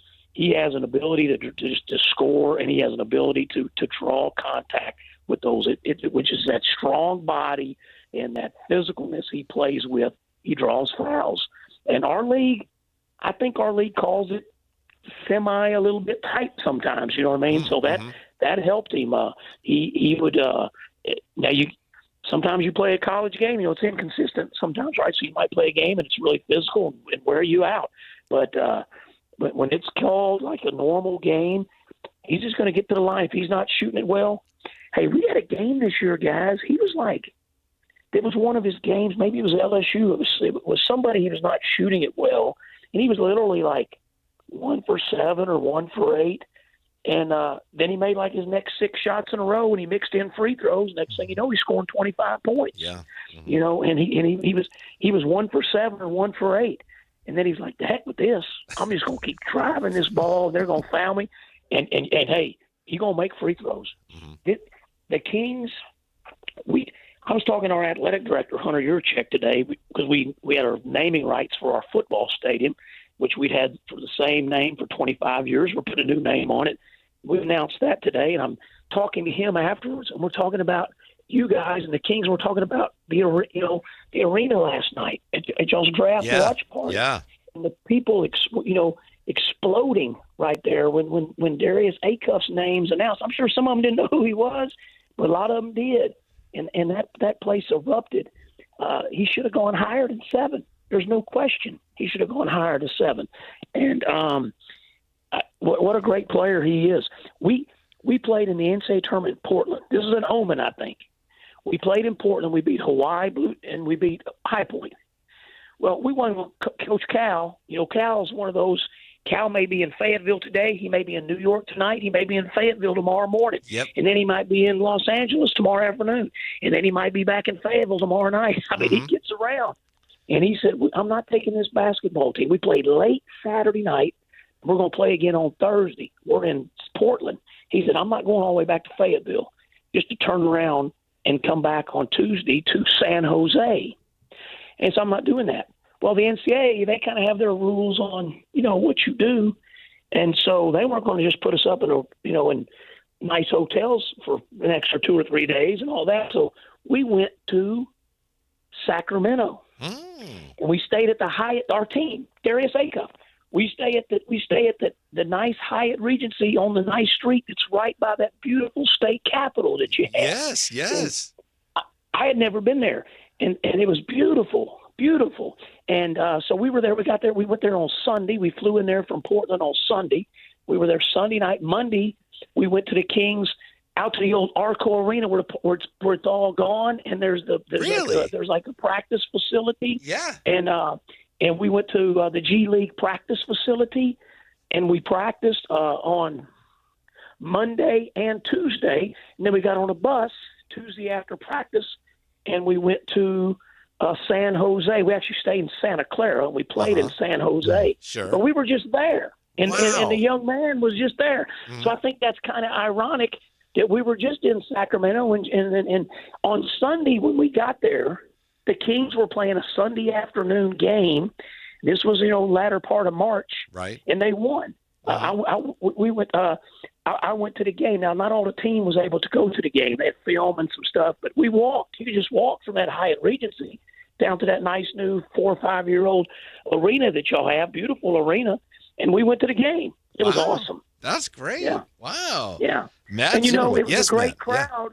Yeah. It was a great crowd for Saturday afternoon, late March, and the team was out of the race, and there was still a great crowd there. That's tremendous. There you go. Well, you hope you'll find your way back. Let us know. We'd love to go to a game with you out here. We know you're busy with other things, but thank you so much. People, as you said, people are very excited about this, and I think after hearing from you, they're even more excited, Matt. So thanks for your time and your insight. We appreciate it, and we'll talk to you soon. Absolutely. You're welcome. Thanks, guys. Mm-hmm. Matt Zimmerman, Arkansas basketball color analyst. There you go. Oh, man, Alan, that defense must be bad. Yeah. Wow. We're not going to talk about that. Wow. We're not going to talk about that. Uh-huh. We're not going to talk about that. Yeah. I think the best thing you could say about him defensively is just like, yeah, he should be better. Yeah. It's just interesting. This guy loved him and just raved about him. But I think you brought up the defense, right? Mm-hmm. He's like, yeah, well, He said, look, we needed him on the floor, but there aren't coaches out there. He's not debunking it, but there's not coaches out there saying don't play defense. Mm-hmm. So a little bit, and like we said, we dealt with this with Maxime Reynaud, and I think when we spoke about it, that was the conversation. Look, a big saying, hey, don't. And honestly, Whitey, I feel like this Maxime Reynaud thing has evolved a little bit because if I'm not mistaken, it was really about the shot blocking and rim protection, right? And it was, hey, we don't want you to maybe go after every blocked shot so you don't. That it was not the Stanford coach saying, yeah, we told him not to play defense. So everyone's saying, well, they told Maxime the same thing. No, nobody is telling anyone don't play. Maybe if I was the coach of a team. Yes, you would. I'm not coaching these teams. What are you doing wasting your time at that end? Yeah, get on over here. Yeah. Get on over here. So, look, don't worry. I'm grinding film on these guys, fellas. It's rough. In the second round, who's around right now, it's rough. But there are a lot of defenders to protect Darius Acuff. The shooting down here right now is not there. But he is, by all accounts, unguardable. Unguardable. Mm-hmm. Shifty, strong. We'll see this dude in the weight room, man. Looks like he gets after it, White. Sounds like he's very familiar with the River City. I'm just going to roll. Yeah, I'm just going to roll up. Hey, yo, D. Yo, name's A Sizzle. Yeah, D-Train, let's roll. D-Train, hey, I brought you a Celsius, man. It's orange. Let's get after it in the weight room, dude. I want to see. Come on home, D. Let's get after it in the weight room, bro. What you squat these days? Let's go. You cleaning?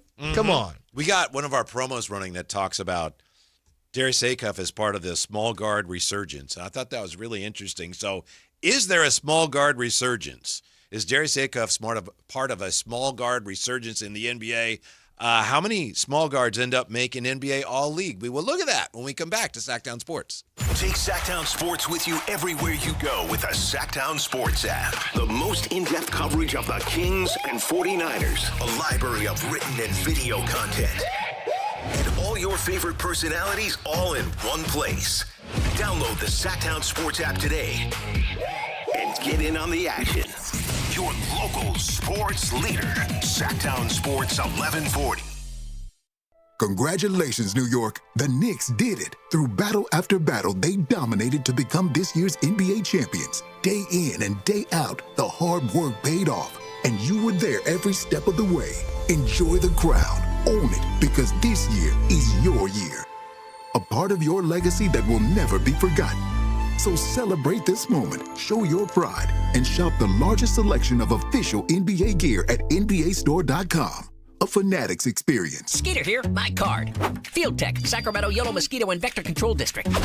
I never met a Culex terrasalis I didn't want to smack. That's Latin for mosquito. Hey, it's time again to fight the bite. Time to protect yourself from West Nile virus by applying insect repellent. Once a week, drain stagnant water and report dirty green swimming pools. Ew. They're breeding grounds. The Sacramento Yellow Mosquito and Vector Control District reminds you it's time to fight the bite. My card never gets old. For more information or to report problems, go to fightthebite.net. Do Crohn's disease or ulcerative colitis symptoms keep coming back? Tremfya, guselkumab, may help, with rapid remission achieved at 12 weeks and lasting clinical remission at 1 year. Some even saw visible improvement of their intestinal lining at 12 weeks and 1 year. Tremfya is a prescription medicine used to treat adults with moderately to severely active Crohn's disease and adults with moderately to severely active ulcerative colitis. Serious allergic reactions and increased risk of infections and liver problems may occur. Before treatment, your doctor should check you for infections and tuberculosis. Tell your doctor if you have an infection, flu-like symptoms, or if you need a vaccine. Healing is possible with Tremfya. Approximately 3 out of 10 patients were in endoscopic remission at 1 year, based on areas visualized on colonoscopy, which may not represent the deeper bowel layer or entire GI tract. Individual results may vary. Ask your doctor about Tremfya today. Call 1-800-526-7736 to learn more or visit tremfyaradio.com. The stars align in West Sacramento as the A's go head-to-head with the Los Angeles Dodgers for a spectacular summer series starting Monday, June 29th. Celebrate the start of the holiday week with an action-packed series. Be there to witness one of the most highly anticipated matchups of the season. Get your tickets now at athletics.com/tickets. That's athletics.com/tickets. Do Crohn's disease or ulcerative colitis symptoms keep coming back? Tremfya, guselkumab, may help, with rapid remission achieved at 12 weeks and lasting clinical remission at 1 year. Some even saw visible improvement of their intestinal lining at 12 weeks and 1 year. Tremfya is a prescription medicine used to treat adults with moderately to severely active Crohn's disease and adults with moderately to severely active ulcerative colitis. Serious allergic reactions and increased risk of infections and liver problems may occur. Before treatment, your doctor should check you for infections and tuberculosis. Tell your doctor if you have an infection, flu-like symptoms, or if you need a vaccine. Healing is possible with Tremfya. Approximately 3 out of 10 patients were in endoscopic remission at 1 year, based on areas visualized on colonoscopy, which may not represent the deeper bowel layer or entire GI tract. Individual results may vary. Ask your doctor about Tremfya today. Call 1-800-526-7736 to learn more or visit tremfyaradio.com. Remember the days of real country music? Now you can get your favorite classic country every day on 105.1 HD3 The Ranch. Listen to The Ranch on the free KNCI app or anytime at 105.1 HD3. MoonPay X Games Sacramento 2026 is taking on Cal Expo this summer. Catch live music performances and more than 100 top skate, BMX, and Moto X athletes compete. June 26th through June 28th. Get your tickets now at xgames.com. It's time for your Sactown Soccer Report. Powered by Sac Yolo Mosquito and Vector Control District. This week's key matches include Jordan versus Algeria, England versus Ghana, Switzerland versus Canada, Turkey versus USA, Norway versus France, and Panama versus England. In soccer, defense wins championships. At home, defense stops mosquitoes. Train standing water. That's your backline. Dress with sleeves and defend with repellent. That's your keeper. Keep your doors and screens tight. That's your shutout. Sac Yolo Mosquito and Vector Control District. More tips at fightthebite.net.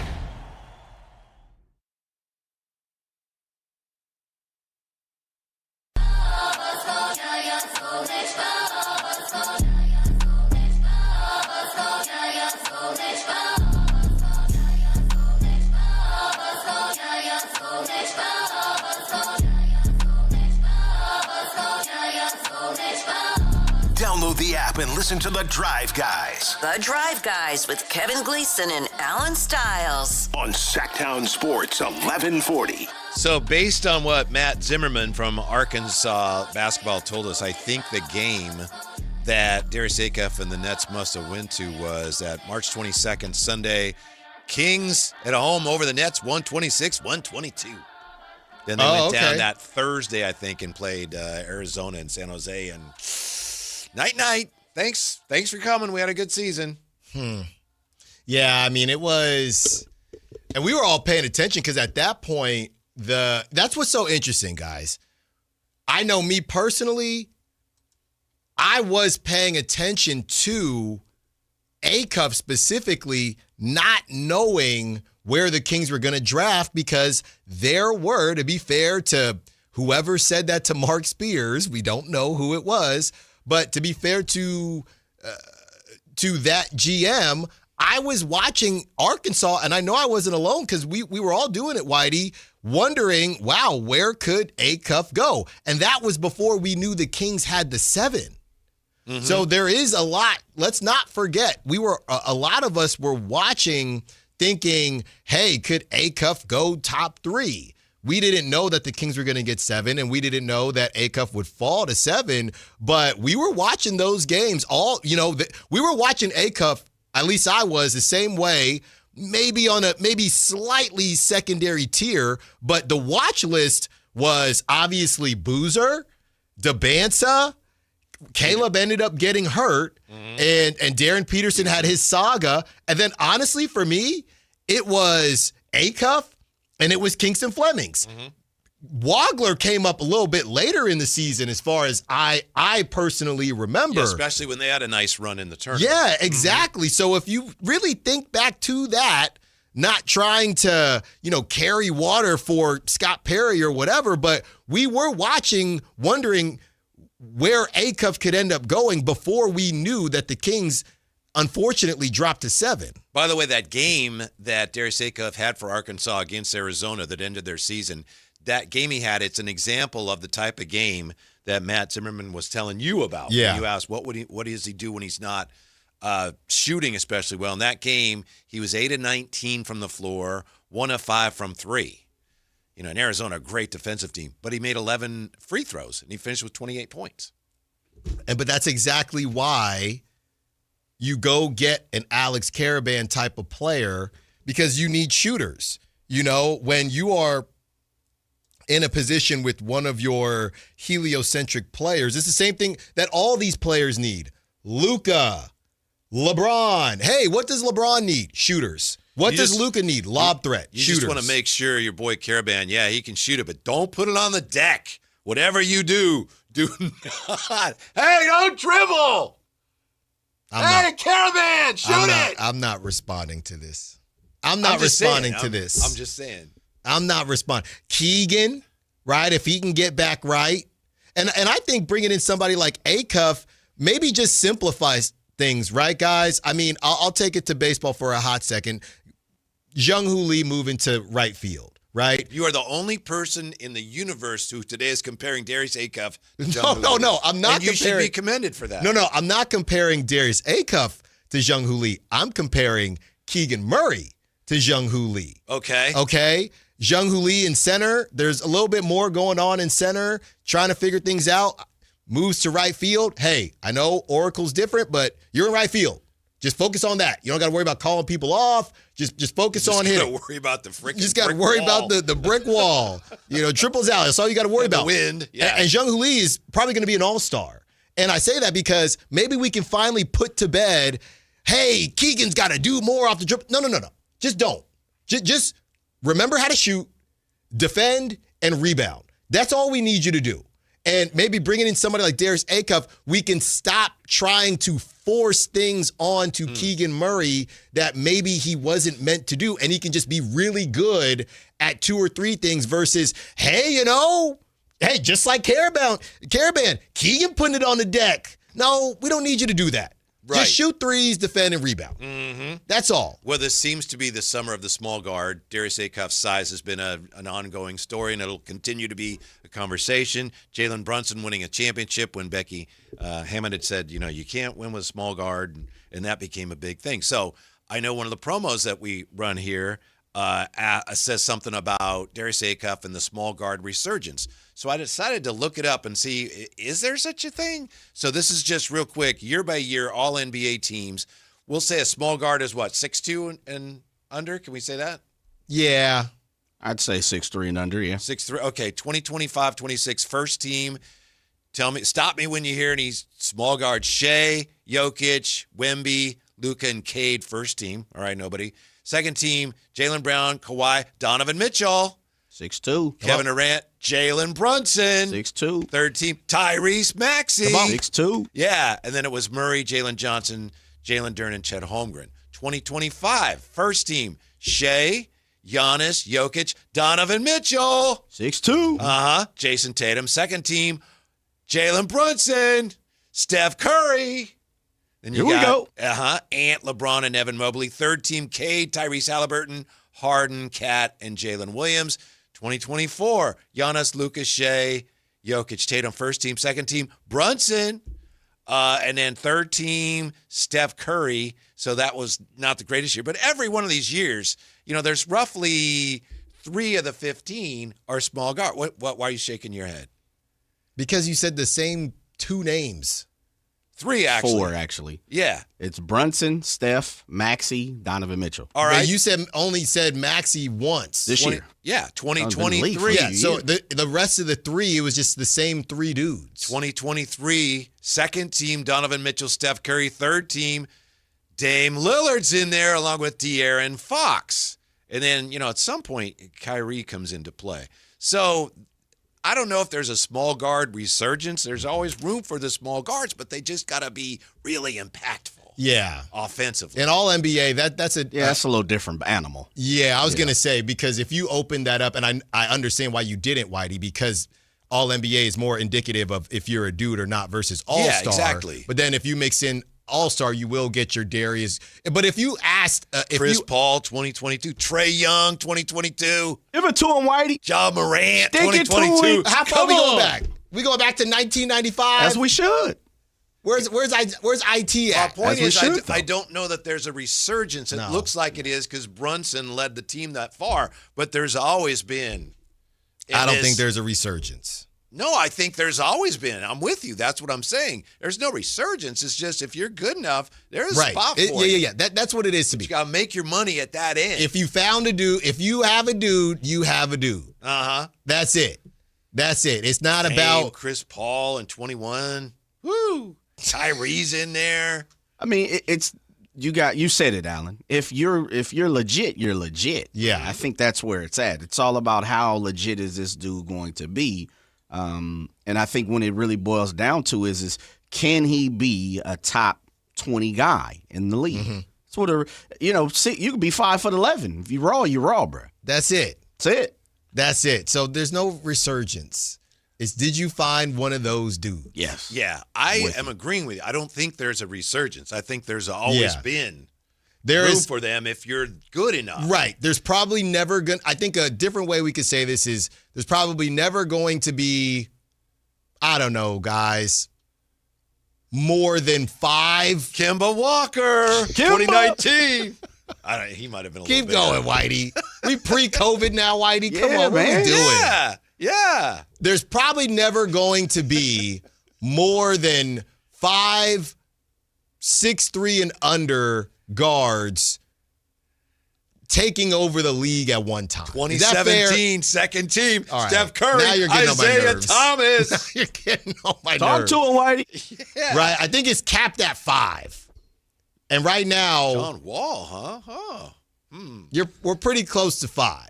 That's what. Right now, you got Maxey, Donovan Mitchell, who you said, Steph, who's getting older, Kyrie, who's getting older, Brunson. So there's room. There's Dame. You could, like I said, Garland is in there somewhere.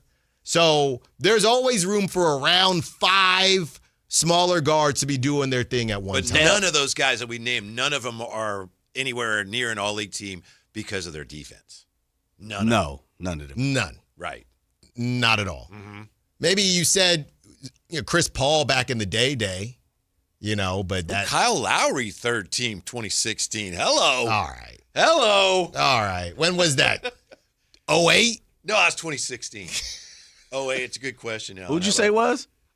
Who was that? Kyle Lowry. Oh, Kyle Lowry, baby. Yeah. Champion. 2008, yeah, Chris Paul in there. Steve Nash. This is a Darren different. Williams. This is a I'm different. glad you mentioned 2008. No, I'm not. G. Will's taller than 6'3", isn't he? He like 6'4". Darren Williams, we talking about. Whitey, this is over a decade ago. It's a completely different game now. Darren Williams, he came up in one of those, what do they call them, thought balloons or whatever, for Darius Acuff. Yeah, and I did Really? like that. Yeah. Yeah. I don't see that. I think the ringer had that. Yeah, they need to ring that You know, back. he kind of physically looks like him. I think that's Yeah. a little Really? bit. Someone said Whitey's going back to Muggsy Bogues. He Yes, really sir. is. Give me a chance and I will. And those I guys don't are know no. if Muggsy ever made No. all league. No. Right. Nate Robinson, he just won dunk contest. Was he ever? Yeah, maybe he's not even 6 feet though. No, I'm saying that's a different. That's what 5'10" and under. That's the miniature, the mini horse. Those the my mini stallions, boys. Yeah, That's my boys. Exactly, Where we at? baby. If you gonna keep going, 2004, Jay. Michael Redd. Red baby. I think he was bigger. Shoot it. He's I a think he was great bigger follow, than- by the way, on X. yeah, I reached out. I don't know my Wi-Fi. Wait, what? I reached out to him. You know, I've consistently said the person that I think Acuff reminds me of is Stephon Marbury. Right? Like if you get into the 90s, they're for sure scattered. They're all through the 90s. Right. You know? The Rod Stricklands, the Kenny Andersons, like all those guys are all through there. Yeah. Kenny Anderson. Yeah. Oh man. Yeah. Rod Strickland. You say Rod Strickland? Rod Strickland. Nice. Yeah. When we come back, Alan's going to take us on a tour through the best and worst 7th picks ever. That's right. Looking forward to that next. Sactown Sports. The Kings landed Darius Acuff Jr. at number 7. But that wasn't enough. Just before the end of the first round, Scott Perry moved back up to select UConn forward Alex Caravan as the winningest player in UConn basketball history. Will Caravan's shooting ability and championship pedigree help build a new winning culture in Sacramento? Your exclusive home for Kings basketball. Sactown Sports 1140. From the FIFA World Cup to competitive business environments, grand ambitions lead to game-changing achievements. At Bank of America, we're there to support businesses at every step, providing insights and expertise to help you gain an edge. He shoots, he scores! What would you like the power to do? Explore winning business solutions at BofA.com/gamechangers. Bank of America, official bank of the FIFA World Cup 2026. Wendy's new Biggie Deals lets you choose whatever you're in the mood for. It's like a music mixing board of deals, and you're the producer. Go with some chill folk music with a JBC in the $4 Biggie Bite snack. Try the drum and bass of deals with a double stack and a $6 Biggie Bag. Or go full-on sandwich symphony with an $8 Biggie Bundle, the grand finale of snacking. And the best part? They all come with napkins. $4, $6, and $8 Biggie Deals how you want them at Wendy's. Price and participation may vary. Single items at regular price. Prices may be higher in Alaska, California, and Hawaii. And we're live from the living room as Doug eyes up the match day spread. He's reaching for the Buffalo wing. Perfect. Hang on, what's this? Oh, he's gone for a can of Pepsi too. Incredible. What a finish. Sensational combination. Look at the delight on his face. There's no doubt about it. It just tastes better. Match days deserve Pepsi. Food deserves Pepsi. Grab a pack of Pepsi Zero Sugar for today's match. It's poetry in motion. Indeed presents hires you can't afford to get wrong, like a hospitality manager at a 5-star hotel. So I just checked into room 318, but someone was in there. Room 318. Oh, you were supposed to be booked in 813, which is now booked. So what do we do? How about rock, paper, scissors for who gets the bed? This is a job for sponsored jobs. This is what happens when you don't sponsor your job on Indeed. Next time, get matched with quality candidates with Indeed sponsored jobs. Visit Indeed.com/hire now and sponsor your job today. Having insurance isn't the same as having State Farm. It's like needing a lawyer, but getting some guy who just watches courtroom dramas. How does the defendant plead? Guilty. Wait, what? Also, objection. You object to what? Erroneous. Counsel, approach the bench. Hey, can I get a whack at the gavel? You wouldn't settle for just any lawyer, so don't settle for just any insurance. Get the real deal with State Farm. Like a good neighbor, State Farm is there. Country in the Park 2, presented by your California Army National Guard, October 23rd at Hart Health Park at Cal Expo with Bailey Zimmerman, Russell Dickerson. Plus more. Enjoy line dancing, live DJs, mechanical bull, and food trucks. Tickets start at just $70. Country in the Park 2, October 23rd at Hart Health Park at Cal Expo with Michelob Ultra, the California Office of Traffic Safety, and Caltrans. More info at CITPFest.com. Capital Casino is conveniently located in downtown, 411 16th Street, and has been a part of the greater Sacramento area for over 20 years. They offer the best variety of games in the region in a safe and friendly environment, and there's plenty of parking, all well lit and monitored by security. Come have a great meal at the cafe and restaurant inside. Capital Casino has the best food, the best service, and the best action, but please always remember to gamble responsibly. 1-800-GAMBLER. Progressive presents the Museum of You. We begin our tour with a unique piece, a relic from the early big screen television era. Remarkable. Next, we find a juicer, which historians believe has only ever been used once. And finally, compact discs from the emo era. A rare find indeed. Some things should be history, but until then, you could protect what's important to you and save by bundling your auto insurance with a renter's policy from Progressive. Progressive Casualty Insurance Company affiliates and other insurers. Not available in all states or situations. This summer, the Honey Pepper Pimento Chicken Sandwich and Pineapple Dragon Fruit and Sprite are back at Chick-fil-A. Let me tell you about the Pineapple Dragon Fruit and Sprite. It's bright, it's bubbly, it's back. The Honey Pepper Pimento Chicken Sandwich, it's so rich, and you can choose between the original or the spicy filet. Ooh, boy. And then you got those pickled jalapenos tucked right under the filet, and then just to top it all off, you've got a little honey drizzle right on top. Okay, now I'm a pimento fan. And I'm feeling the dragon fruit. Which fan favorite will you choose? Real customers paid for their testimonials. Hi, I'm Justin Gingery from the law firm of Gingery, Hammer, and Associates. When you have been injured by the fault of another, you will want advice you can trust. If you know an attorney you can trust, I hope you call that person. But if you don't, please call me. I promise I will be the attorney you can trust. Along with my partner and associates, I have been helping accident survivors recover for their injuries for over 25 years. And we can help you. There's no charge for calling. So please call us today. When you get an injury, just call Gingery. Are you looking for a night out that actually delivers? Grab your friends and head to Sutter Health Park for Sacramento River Cats baseball. We've got cold drinks, great vibes, and live baseball all in one place. Get your tickets at rivercats.com.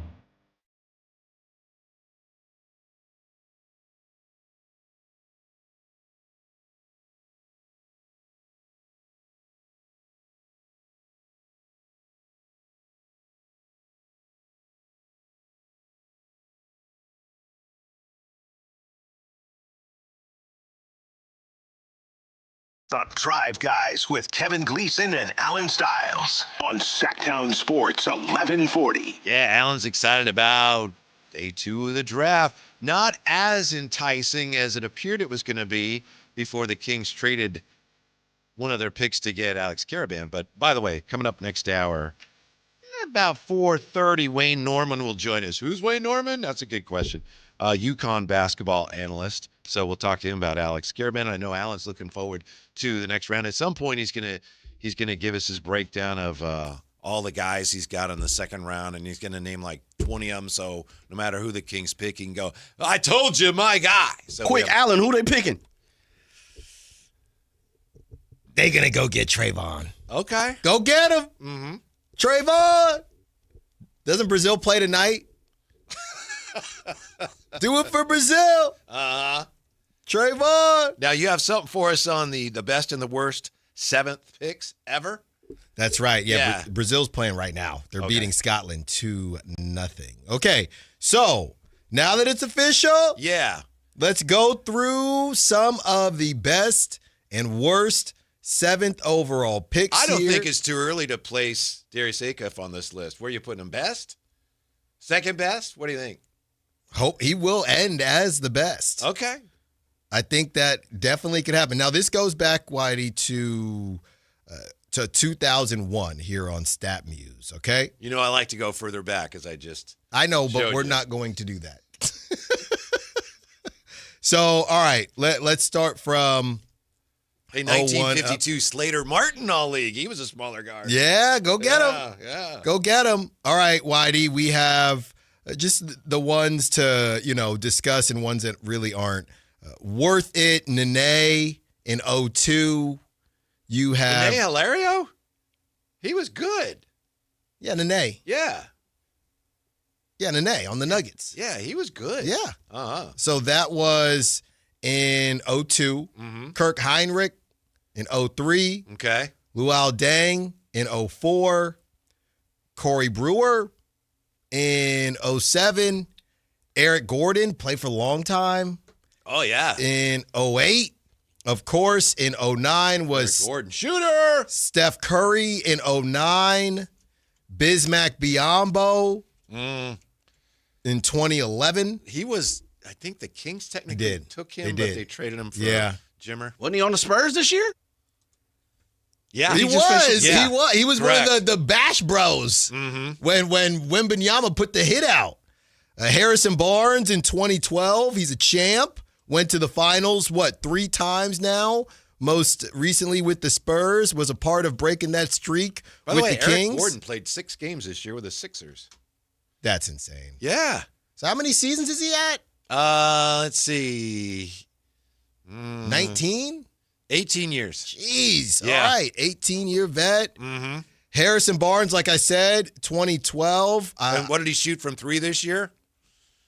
571. Would he take 3 shots? In 2013, sorry to remind you, Ben McLemore. In 2014, Julius Randle. He was 8 for 14, by the way, this year. See? Go get him. Uh-huh. Mm-hmm. Need shooters. Julius Randle was the Lakers, right? That's right. Yeah. 2014, Julius Randle. 2016, Jamal Murray. 2017, Lauri Markkanen. 2018, Wendell Carter Jr. Am I mistaken, or was there a point at which Lauri Markkanen was like, that guy's a bust? And then all of a sudden, he's like, no, he's really good. Well, the whole thing was the empty calories thing, right? It was he balls out on bad teams. He went to the Bulls, right? Yeah, he was with the Cavs. Yeah. And then he, I think, went to Utah on the Donovan Mitchell deal, and then it's like, oh, this guy's great. Right, but the team's not good. He's probably getting moved, right? I was looking at their ages. I think the Angels are going to get one more haul. The finisher. Yeah. Get it, Alan? Mm-hmm. Yeah, he's from Finland. I gotcha. I don't even know what that price. They might not get that much of a haul at this point. You Kobe. interested? No defense anyway. Now Whitey would say, no, we need defense now. You interested, Whitey? No. Not the biggest fan. For one draft, one first. 2031. One first no, and I don't think I am. One first and Sabonis. I'd do it. I'd do it too. I would do it. Definitely would not. I think you would. No, I definitely would not. Say no, you man. can say maybe I should, but you can't tell me I would, because I would not. In 2019, the Bulls had the 7th pick 2 years back-to-back. Kobe White. In 2020, Killian Hayes, current King. In Got that 2-year guaranteed contract. In 2021, Jonathan Kuminga. Oh, yeah. In 2022, Shaedon Sharpe. In 2023, Bilal Coulibaly. In 2024, Donovan Clingan. In 2025, Jeremiah Fears. Now, obviously, anything from, I don't know, what would you say, 2023 till now, we don't know. Mm-hmm. But I don't know, guys. Felt like a pretty decent hit rate for a solid starter. Felt like a decent hit rate for a solid starter. Yeah, there's some really good players in there. Yes. That whole bunch. Yes. Yeah. And obviously you got Steph carrying the charge, Jamal Murray carrying the charge, even a Julius Randle. Like I said, a lot of solid starters in this group. I think if you went further back, I think John Havlicek was the 7th pick. But I know, you don't want. I know. Nobody cares, Whitey. It's too long ago. No, okay, here you go. No, it's all right. I mean, you want to go back to. I just want to thank you for being so old. Whitey, I just thank you for being, so old. Yeah. I mean, it's Whitey. It's harder to find. No, it's okay. You don't have to find it. I said it. Take it to the here bank. you go. Here you go. Just for you, Whitey. Jason Williams? Is that right? Now you got me on these. Yes, of course. I'm just double checking. Now you got me on these sites. So Jason Williams. 1999. Now this right? one goes back to 95. 1998, sorry. This one goes back to 95, Whitey. They're not trying to go all the way back. Okay. But I found something else for you. So there you go. Yeah. What number is Acuff going to wear? He's got a couple choices there. Some people are, and Deuce and Mo, I think we're talking about this, but some people have said, 55. He needs to wear 55. And then other people say, no, that's Jay Will. That's why I bring it up. Jay Will's 55. Now, the number's not retired, but I don't know, Jay. I guess some people think it's kind of unofficially retired. Yeah, it just wears number 5. Yeah, I wouldn't do all. I'm not trying to do all that. Why would he exchange a number to go up? Because somebody isn't. Who's wearing 5 now? Is it Neek? Somebody's wearing 5 right now, right? Yeah. You know how it goes, fellas. How can I bless you? Here you go, Whitey. I found your list. Yeah. This goes back to 1980s. That's Brian Hollins. This is a video by Whitey Gleason that gets results. Thank you, Ryan. Chris Mullet in 1985. That's right. Went 7? Mm-hmm. Yeah. What? Uh-huh. I got to go back to that draft. And the Kings had the 5th pick and took Joe Klein. Yeah, who did you want, Whitey? Wait, who's in the 85 draft? Rattle it off real fast. Well, I don't have. Oh, okay, never mind. Pat Ewing is one. You said 19. I got it. Go ahead. No. You continue. You're all right. I got your draft. Yeah, so 7 was Chris Mullen. 1 was Patrick Ewing. 2, Wayman Tisdale. Tizzy. 3, Benoit Benjamin. 4, Benoit Benjamin. Benoit. Who picked Benoit? Clippers? The Clippers. Terrible pick. Yeah. 4, Xavier McDaniel. X-Man. Wichita State. 5, John Concack. 6, Joe Klein. 2 picks back to back. In front of 9 Chris was Mullen. Charles Oakley. Jerry Reynolds told me one time. What? He's coaching like a high school all-star game. Concack was apparently had a understandably high opinion of himself. And so he was upset because they weren't running plays for him or they weren't passing him the ball. And Concack was like, I must be invisible. I guess I'm invisible because no one's throwing me the ball. And one time Jerry told me the story this way, and the second time he said, no, I don't think I did that. But the way he told me the first time was like, Concack is upset. Coach, why aren't you putting me in the game? And Jerry's like, oh, there you are. I couldn't see you. You're invisible.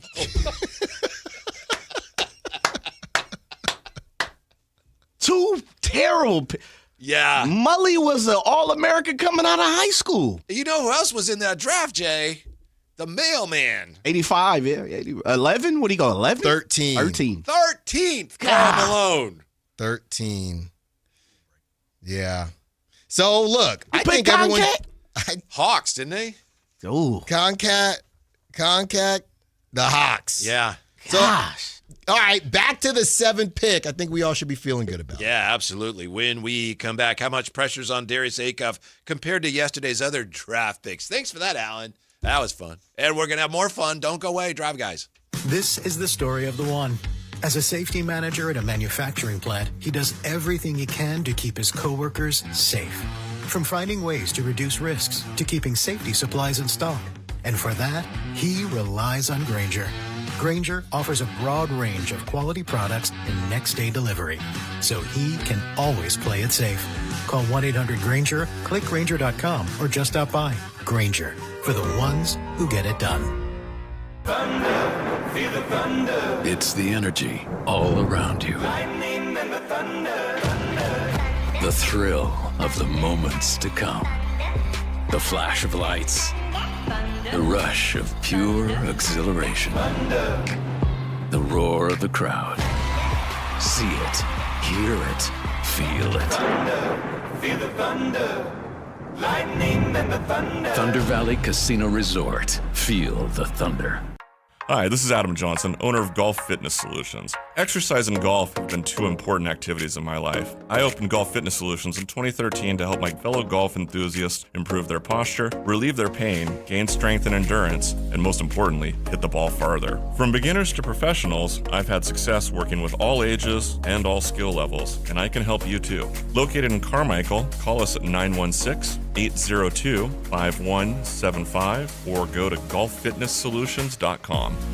NASCAR legend Michael Waltrip is coming to Echo Park Automotive Sacramento this Thursday from 2 to 4 p.m. Get there early to meet Michael and celebrate Echo Park's sponsorship of A.J. Allmendinger's number 16 Chevrolet at Sunday's Toyota Save Mart 350 at Sonoma Raceway. 10 pairs of race tickets are up for grabs in a live drawing, plus score an autographed A.J. Allmendinger hero card. And while you're there, browse Echo Park's huge inventory. Get the new car feel without the new car price. This Thursday, 2 to 4. Patrick was way behind on his IRS taxes. I was in way over my head. The total amount ended up being somewhere just over $30,000. $30,000. Then the IRS came to collect. Started getting letter after letter. A lien had been filed against me. They were going to basically hang me completely out to dry. He had to do something. That's when I reached out to Optima Tax Relief. Patrick's life quickly got a lot easier. It was very easy, pretty much hands off. They picked up the ball and ran with it. And how'd it go? I couldn't believe it. I had to ask 2 or 3 times. I saved an incredible amount of money. How does Patrick feel about Optima? Couldn't be happier. They definitely helped me. Optima Tax Relief, the best place to call. They're the best in the business. Do what Patrick did and call Optima Tax Relief for a free consultation. Call 800-375-2922. 800-375-2922. 800-375-2922. Optima Tax Relief. Testimonial from an actual client. Some restrictions apply. For complete details, please visit OptimaTaxRelief.com. Golf to Go is brought to you by the Hagen Oaks Golf Super Shop. Here's Frank LaRosa. We golfers tend to grumble too much. Golf Monthly's Nick Bonfield compiled our biggest complaints. They include our own game. The refrain, is it going to be another one of those days, should maybe be realigned and said about the next shot with positivity. Next is our equipment. We always blame our tools even though they were just along for the ride. Course conditioning is another gripe, and maybe you should try getting up while it's still dark, whether it's 108 or 32 degrees, and deal with global warming, limited budgets, and sustainability. And then go hug your superintendent for what they do. Dress codes get a lot of attention. Some feel the tradition should be maintained, and others are comfortable in T-shirts. It's a game, people. Also in the mix are rules of golf, slow play, the World Handicap System, tee time booking systems, bad luck, and more. I say you get out of it what you're willing to put into it. You're on a golf course, your phone's not ringing, and you might make a birdie or two. Enjoy the moment. There's lots of time left in the day for complaints. That's your Golf to Go. I'm Frank LaRosa. KHD HD1 Sacramento, KYMX HD3 Sacramento. From the Power Business Technology Toshiba Studios. Sactown Sports 1140.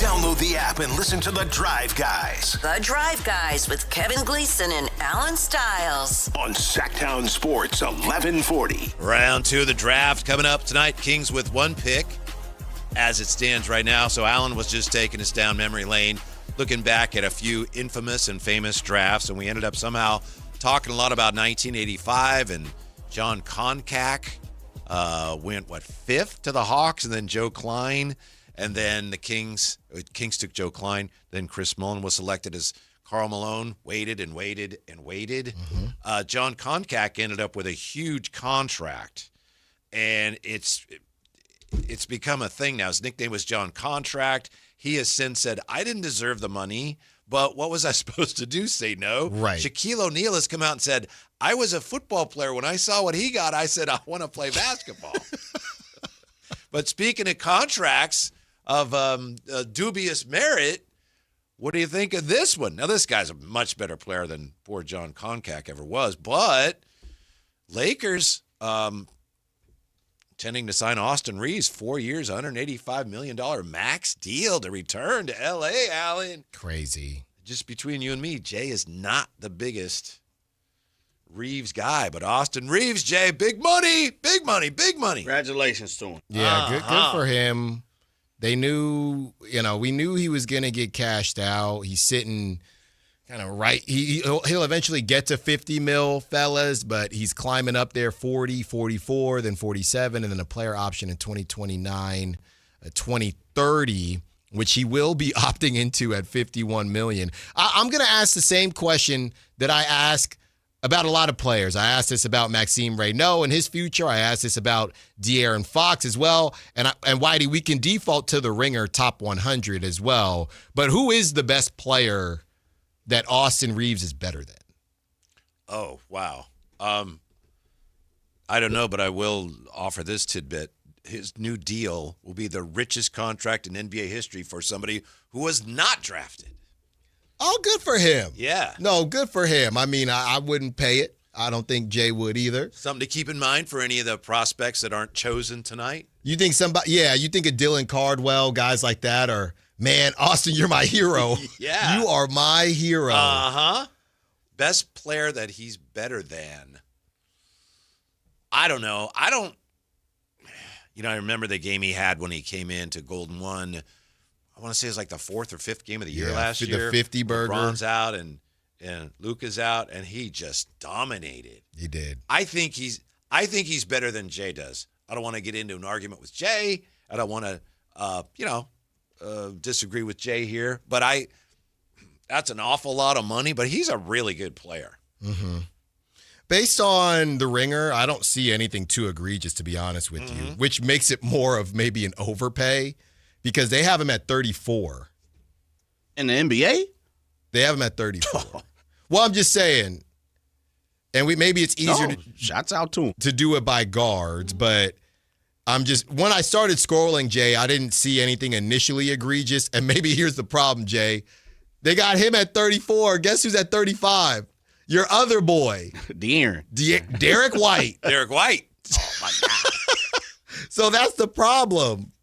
But, yeah, I mean, they got Rudy at 39, Desmond Bane at 40. So I don't see any real egregious names that he's better than.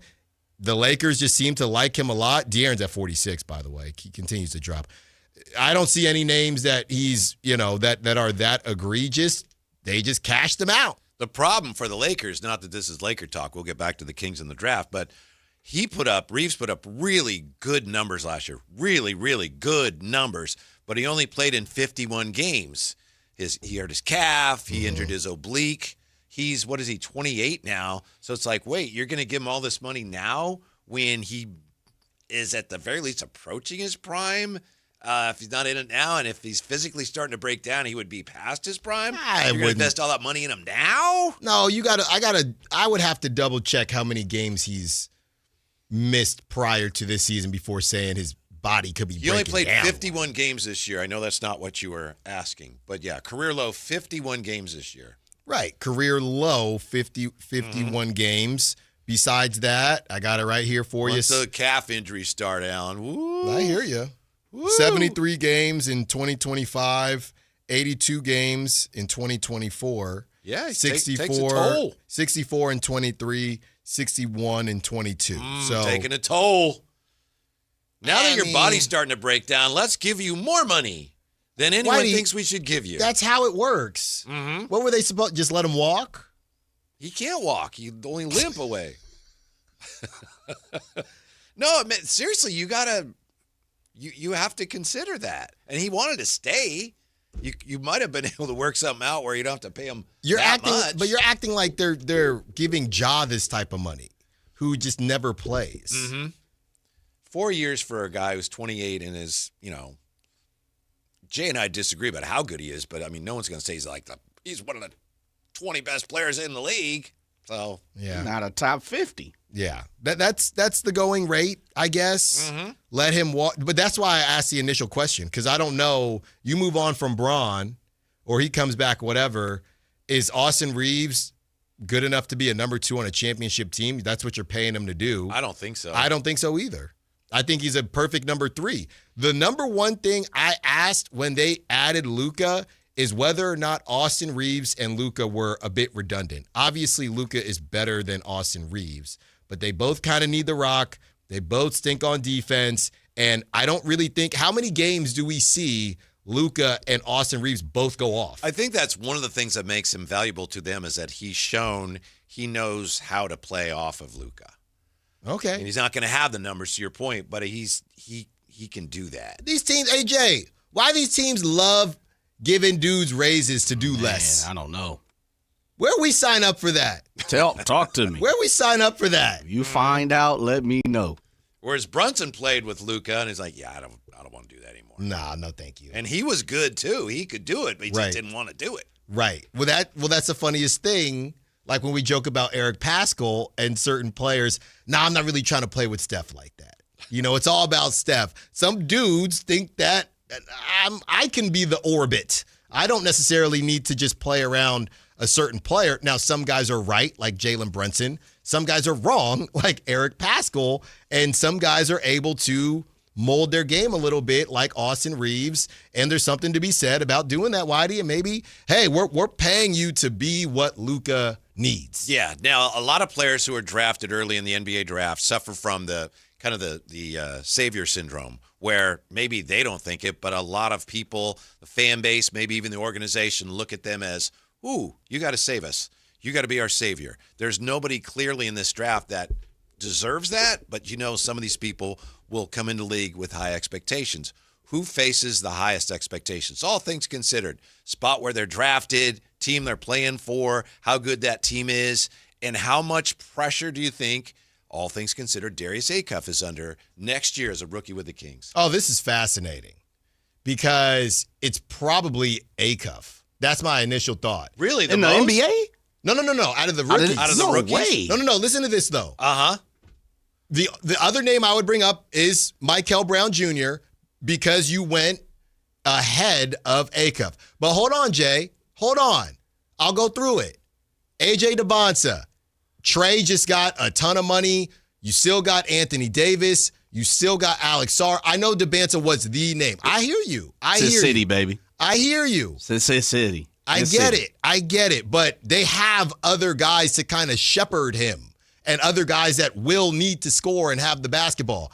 Darren Peterson, same thing. Jaren Jackson Jr., Ace Bailey, who I guess reportedly from Tony Jones might be coming off the bench. Hey, Jazz fans. Hey, don't get mad at me, Jazz fans. I didn't do it. They're already mad at you. I didn't do it. But Darren Peterson. And thanks to you, they're mad at me. Darren Peterson, a lot of different action going on there. The Grizzlies, Cam Boozer. Cam Boozer might be my I think that's a good pick. List. I think it's a good pick because a lot of people weren't sure what he was going to be. Caleb is a weird one to me, honestly. Yeah. I'll give you this, Jay. I don't know if it's Acuff, but I'm putting Acuff over AJ and Darren. And we're trying to figure out which of the draft picks from yesterday is going to be facing the most pressure next year. A lot of that pressure is just in terms of the expectations. Allen has Acuff very high. I do. Yeah, I think he's going to have almost free pass next year. Yep, I agree. That's where I was going. Yeah? Yep. I don't think so. I'm with you, Whitey. I think he is already, by most people's account, is like, oh, the Kings are blessed to even have Acuff. Yes. Not vice versa. Right. Like, there's no pressure on him. Right. If he messes up, guess what people are going to say? He's only 20, Jay. And guess where he's at? The Kings. Right. He doesn't want to be there. It's time to move him. Like, he's getting a pass, man. The best thing he did was when he said, whenever he said it yesterday, I love it. I want to go there. Want to be there. Yeah. A little free basketball for a couple years. Sir, he's got a pass, bro. And besides, the team isn't going to be expected to do anything. Well, maybe it's about you said next year. I will say in general. Okay. Fair enough. In general, because at some point, look, what did we see last night, fellas? Who else on this list is being asked to be the savior, the real savior? Who else? Utah. Peterson's the savior. The savior? He's the savior, family. They got Ace? No, I'm going to tell you why. Because you didn't make the play for the king of all kings, as Whitey would like to say. DeBonsa was there for the taking. He is Utah. Yeah. He wanted to be in Utah. He runs the state right now. Well, that's a great point also because Peterson comes in with so much baggage. Yes. Yeah, I like that. You were hurt last year? Well, let's see what you're going to do now. Got to prove it. All right, well, it ain't DeBansa. I like your Darren Peterson argument, Jay. I do like it. Yeah, oddly enough, it's not Debanza to me. I do think Caleb Wilson's going to be under a lot of heat because expectations are starting to come up there. He is still kind of an X factor, but I think there's going to be a lot of expectations there.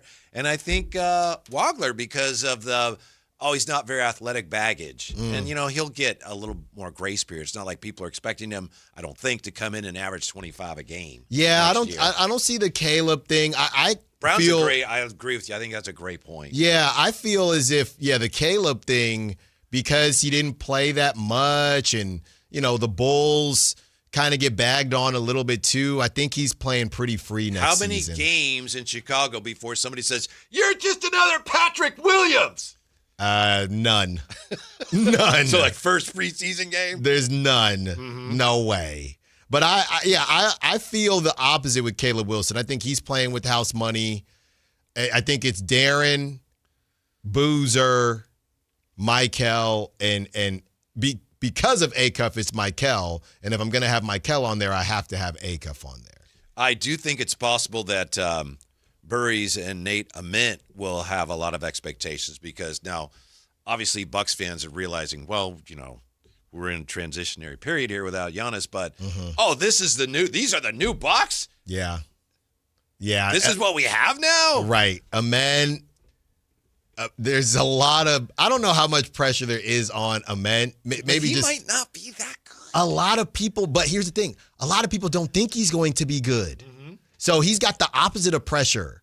Like there were jokes going around every time he was mocked to a team, that fan base being very upset that he was mocked to that. Nobody wanted Nate Ament. It's the weirdest. And Koa Pete, fellas, snuck in there. Yeah.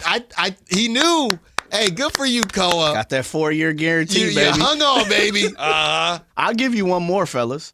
You talked about it earlier, Alan. Mm-hmm. I thought this was where you were going to go. MJJ Morez, my cousin. Yeah. I think he's got a ton of pressure on him. Right. I think Dusty's got a lot of pressure on him. Mm-hmm. And then the fact of the matter is, Alan, you made a great point in the first segment. I heard Yaxel say this yesterday in his press conference. Him, Mara, and Morez had been having conversations, and Morez was saying, you guys are going to go before me. Mm-hmm. I'm going to go third. They were making a pact and all this stuff, having these conversations. And so I really think he's the one. I'd even put him over Acuff. I put him over Debanza. I wouldn't put him over Peterson, but I definitely can see him having some pressure on him too. Yeah, and I'm not going to front. I mean, I watched tape, but it wasn't super extensive. It just feels, I guess I'm just kind of interested in who he's going to be. Are you handling the rock? I mean, you don't really have to because of Cooper Flag. Like, what are you really there to do? They could have went a Corey and got, somebody if they felt like trading Kyrie. So, yeah, I think he's a solid player. I'm just trying to figure out, next to Cooper, is that what Cooper Flag really needed? Yeah, we're trying to figure out which of these draftees is going to be under the most pressure, at least next year. Yaxel Lindeborg's going to be under some pressure because fans there are getting really impatient because they know the whole thing's starting to fall apart. Yeah, and that's the question when it comes to Braden Burries and what we've said. Just do the thing that you're supposed to do. If you're a Mavs fan, cool. We're going to get this combo guard that's going to help out Kyrie, and we might end up moving Kyrie, getting some young talent, some draft assets back. This Braden Burries and Cooper Flag are going to work together. Clutch already put out that they're trying to finesse their way to Dallas, and then you go get a power forward / center. So those fans are probably thinking, what the hell is going on? If by some chance it didn't work out with Acuff next year, I agree with Jay. I think a lot of fans would be, he's very young. This is not the greatest situation, but I think there'd be, I think it'd be worse, at least in the early part of it, for the front office. Oh, they did it again! I can't believe it. Early on. I think there's kind of a built-in honeymoon period, but I'm with you on Brown because already you've got people like Stephen A. Smith, not that there's anybody else like him, saying, what are the Nets doing? They should have taken Acuff. So if Acuff gets off to a decent start and Brown struggles, I mean, there's going to be a ton of pressure on him. Oh, you know what I can't wait for? What's that? The Summer League overreactions. Whoever balls out in Summer League. It's impossible to overreact to Summer League. It's all vitally important. That's very true. Whoever doesn't, because someone's not going to shoot well. One of these guards isn't going to shoot well. One of these guards or one of these players not going to play. Something's going on. By the way, fellas, the Jaden Quaintance thing with the Spurs, I get it. He still has to get another surgery on his knee. I understand that you're playing with house money and you got a bunch of young talent, but when is he going to be available? Well, until he's available, they got Terrace Reed. That's true. Yeah. That's smart. It's like, yeah, pick them both. Is it? Is it? I think it is for them and where they were picking there. Okay. If you get if one of those guys turns out. Okay. Yeah. I don't know. It just, and Quaintance is, there's still tremendous upside. Somebody picked him as the Golden Pillow winner, the guy with the most potential to be the biggest sleeper in this whole thing. Quaintance? Yeah. Well, we waiting. We sleeping until he's playing. That's why he's a sleeper. Sleeping on the operating table. table. we sleeping. Yeah. I mean, get back out there. I didn't realize he had to have another surgery, actually. Yeah, that came out today. I thought he was ready. He was just dunking. This is why it gets real sketchy, fellas, right? And you just never know what's going to happen. By the way, my boy, great name, Alan Graves. I knew he wasn't going to last, but still burned me. Headed to the 6. Headed to Toronto. All my guys are gone, Whitey. We got to the bottom. I thought, okay, maybe Joshua Jefferson. So to be honest, I really do appreciate Scott Perry going and get his guy, because I know we all joke about that term archetype.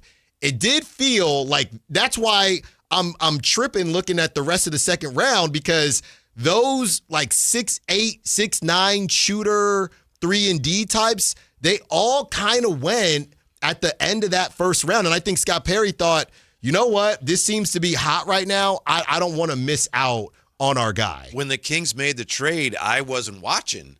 Richie sent us a text. That's how I found out. I was watching baseball, and Jay gave me a hard time for that. I was like, why are you watching baseball? Yeah. I was watching I still had it on. Atléticos and Los Gigantes. Yeah, I still had it on because Why, Whitey? Yeah.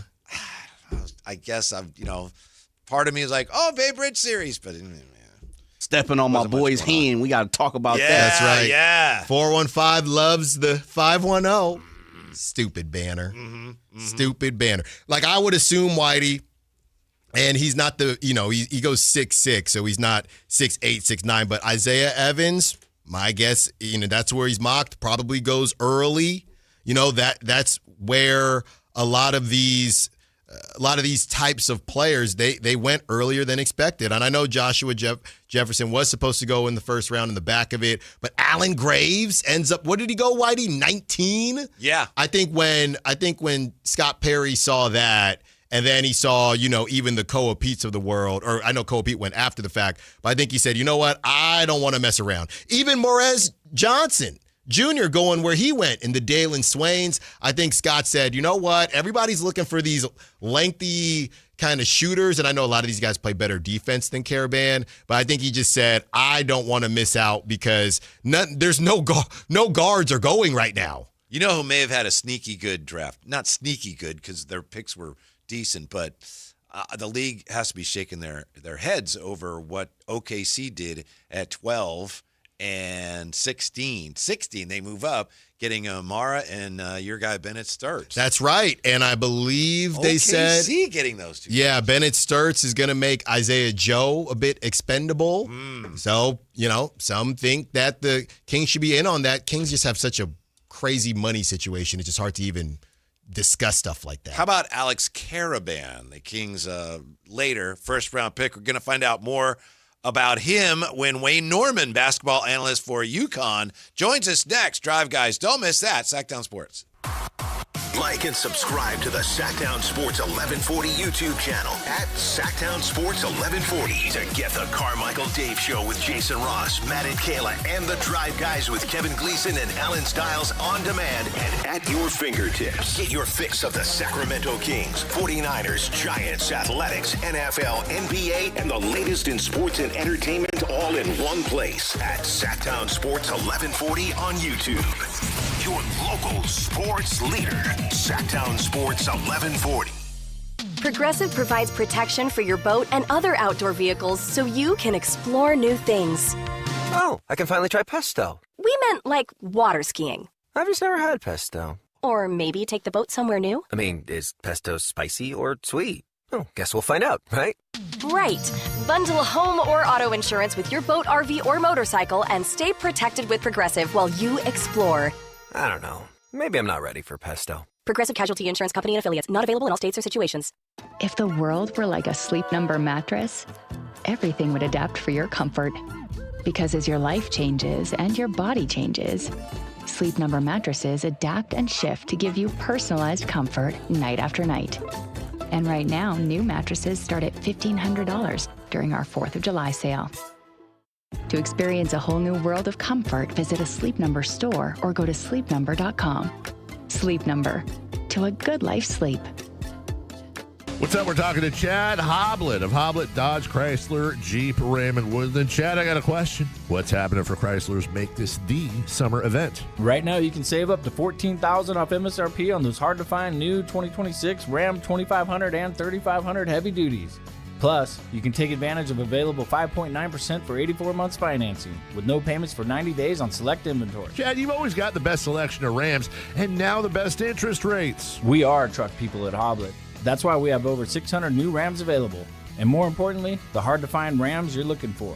That means your new Ram is waiting at HobletDodge.com. Search, select, and save through their whole inventory at HobletDodge.com. Unbeatable prices, unbeatable selection, and now unbeatable interest rates. Nobody beats Hoblet, period. $14,000 total net savings on select new 2026 Ram 2500 Laramie after $10,500 dealer discount. Incentives include $500 on-the-job upfit for eligible upfit, $1,000 Hoblet business owner bonus with proof of business ownership, $1,000 Hoblet trade-in assistance with eligible trade-in. 10th net savings. See dealer for details. Hi, I'm Justin Gingery. One of the most common questions I receive is, what makes us different from other law firms? At Gingery, Hammer & Associates, we handle your case from beginning to the end. Whether your case reaches a settlement, whether it must go into litigation, or whether it has to go all the way to trial, we will be with you along the entire way. And because we are committed to your case, we are as invested as you are in making sure you get the outcome you deserve. When you get an injury, just call Gingery. Jane Dawson did something smart. She saved hundreds on auto insurance switching to Progressive.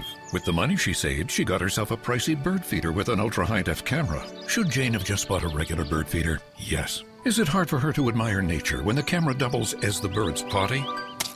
Also, yes. But it's Jane's savings, and if she wants to spend her time watching the digestive habits of the white-breasted nuthatch, we say you go, girl. Switch and see if you could save with Progressive and treat yourself. Progressive Casualty Insurance Company and Affiliates. Hey, Green Gobbler here. So you've got a clogged drain in your bathroom. Water in the sink's overstaying its welcome. You're spitting today's toothpaste on top of yesterday's toothpaste. You hope that it go away. Yeah, clogs don't just go away. I make them go away. I'm Green Gobbler, the only clog dissolver you need. I'm bleach-free, safe for your pipes, and I work. Guaranteed or your money back. 'Cause I never met a clog that was gonna unclog itself. Green Gobbler. Let the gobbler get it. Mark your calendars because MoonPay X Games Sacramento 2026 is landing at Cal Expo June 26th through 28th. Witness nearly 100 of the world's best athletes compete in skate, BMX, and Moto X events and catch live music performances by global electronic music icon Cascade on Friday night and Grammy-winning producer and artist Mustard and electronic music producer and DJ Subtronics on Saturday night. Don't miss MoonPay X Games. Lock in your tickets now at xgames.com. Toyota's 4th of July sales event is on. This is the season for more. Check out Toyota's 21 hybrid and electrified models. Score deals on the 50 MPG Corolla Hybrid and 51 MPG Camry. Get 0% APR on all Toyota EVs like the new CHR. Or get 0% APR plus $1,500 finance cash on BZ. Don't miss Toyota's 4th of July sales event. Toyota, let's go places. Offers available through TFS to buyers with premium rated credit and cannot be combined with other offers in 6/30/26. We've seen every kind of golf swing. Some smooth, some, let's just say, innovative. And that's why Hagen Oaks offers Total Game Fitting. The TrackMan-powered player performance studio shows what your swing is really doing. Ping's Ballnamic Ball Fitter finds a ball that behaves. The Hagen Oaks Putter Fitting Studio helps turn almost into yes. And FootJoy's 3D foot scanner builds stability from the ground up. At Hagen Oaks, we don't judge your game, we fix it. Hagen Oaks Golf Complex. Better fit, more fun. Fulton Avenue at Business 80. It's celebration of 80 years of 49ers football. Sactown Sports is counting down 80 of the most memorable moments that have shaped the team's storied legacy and winning tradition. Here's today's faithful flashback. Number 54, overwhelming Oakland. The first division title. The San Francisco 49ers clinched their first ever division title by defeating the Oakland Raiders 38-7 in the 1970 regular season finale. The game was played in rainy conditions at the Coliseum, and with the Rams winning earlier in the day, San Francisco had to win. Led by NFL MVP John Brody and his 3 touchdowns, the 38-7 victory allowed the 49ers to secure their first divisional championship following the NFL-AFL merger. Faithful flashbacks on Sactown Sports 1140.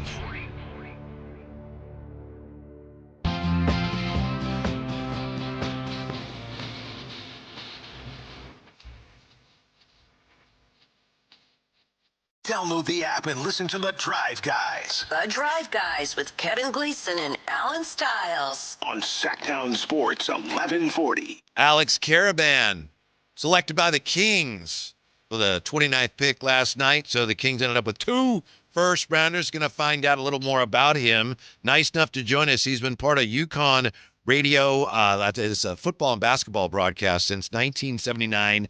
A member of the UConn Broadcasters Hall of Fame. Wayne Norman with us. Wayne, how are you today?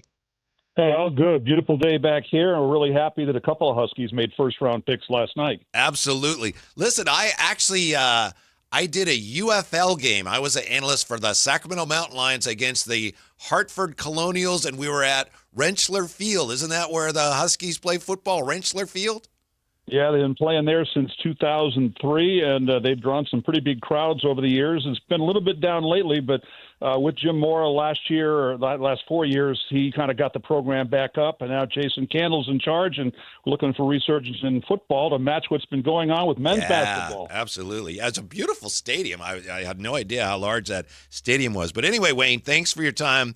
I want to ask about Alex Caravan. Long story short, what can Kings fans expect him to bring to the party at the Golden One Center here in Sacramento next season? Well, he's a winner. Simple as that. I saw every one of his 151 games. That's a school record at UConn. And when he came to UConn, Dan Hurley had kind of gotten the program back up to a higher standard, made a couple of NCAA tournaments, lost in the first round. When Alex Caravan got here, that changed the script entirely. In his 4 years, 3 national championship games, 2 national championships. He makes everybody on the floor around him a better player. His stats don't blow you away. 46% shooting, 37% from 3, good free throw shooter, 85%. But he gets the concept of team basketball. He knows the playbook. He knows where his teammates are, and he makes other players on the court better. And when necessary, he can step up and make big plays as well.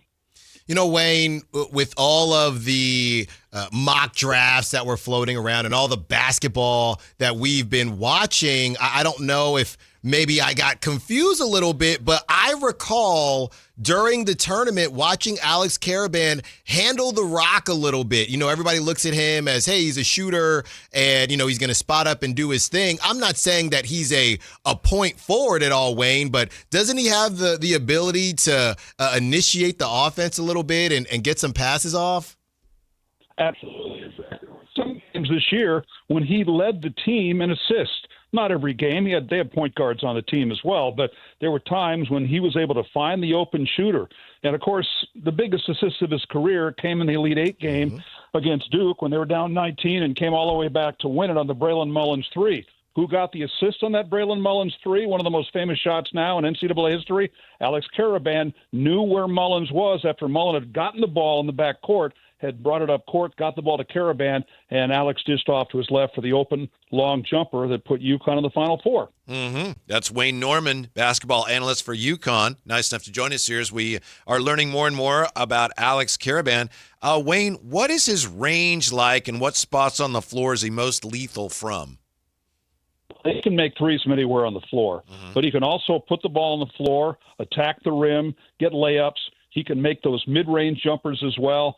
but he does a lot of everything on the floor. He gets steals, he gets rebounds, he gets blocks. He is a total team player, and I think that when the Sacramento fans get a chance to get a look at him on a day-to-day basis, they're going to like what they got last night. Wayne, I know this might be an overused term, but culture changer. That's something that the Sacramento Kings really need. You look at what they did last night, Darius Acuff, who, a lot of people are excited about his star potential, and that's what we should and how we should be feeling. But how about Alex Karaban and those championships, that pedigree, the ability to come in with some of the young guys that just played a year here in Sacramento in the NBA to say, hey, man, I know things have been tough, but it's a new dawn, it's a new day, and we're going to start doing things a little bit differently. Well, I talked about the culture change he made when he came here. They went from a first-round NCAA exit to a team that went to the Final Four in his freshman year and eventually won the first of the 2 national championships. And I think that the Kings did very well in that first round. I haven't seen a lot of Acuff, but I looked at his stats the other day, and, man, he does it all. He can score. He can make threes. I think it was 44% from three-point range. So that's a couple of pretty good players for a Kings team that were 22-60 last year. They got a ways to go, but I think these 2 players are a good step in the right direction. Wayne, we wanted to ask you about Alex Karaban and his defense. Now, we know that Darius Acuff is just a phenomenal offensive player, not a good defender. Alex Karaban, my understanding is that while on ball he's not the quickest, that he's a very good team defender. How would you quantify him as a defensive player? I think when you talk about Alex Karaban, if I had to use one word, I would say smart, and that means offensively and defensively.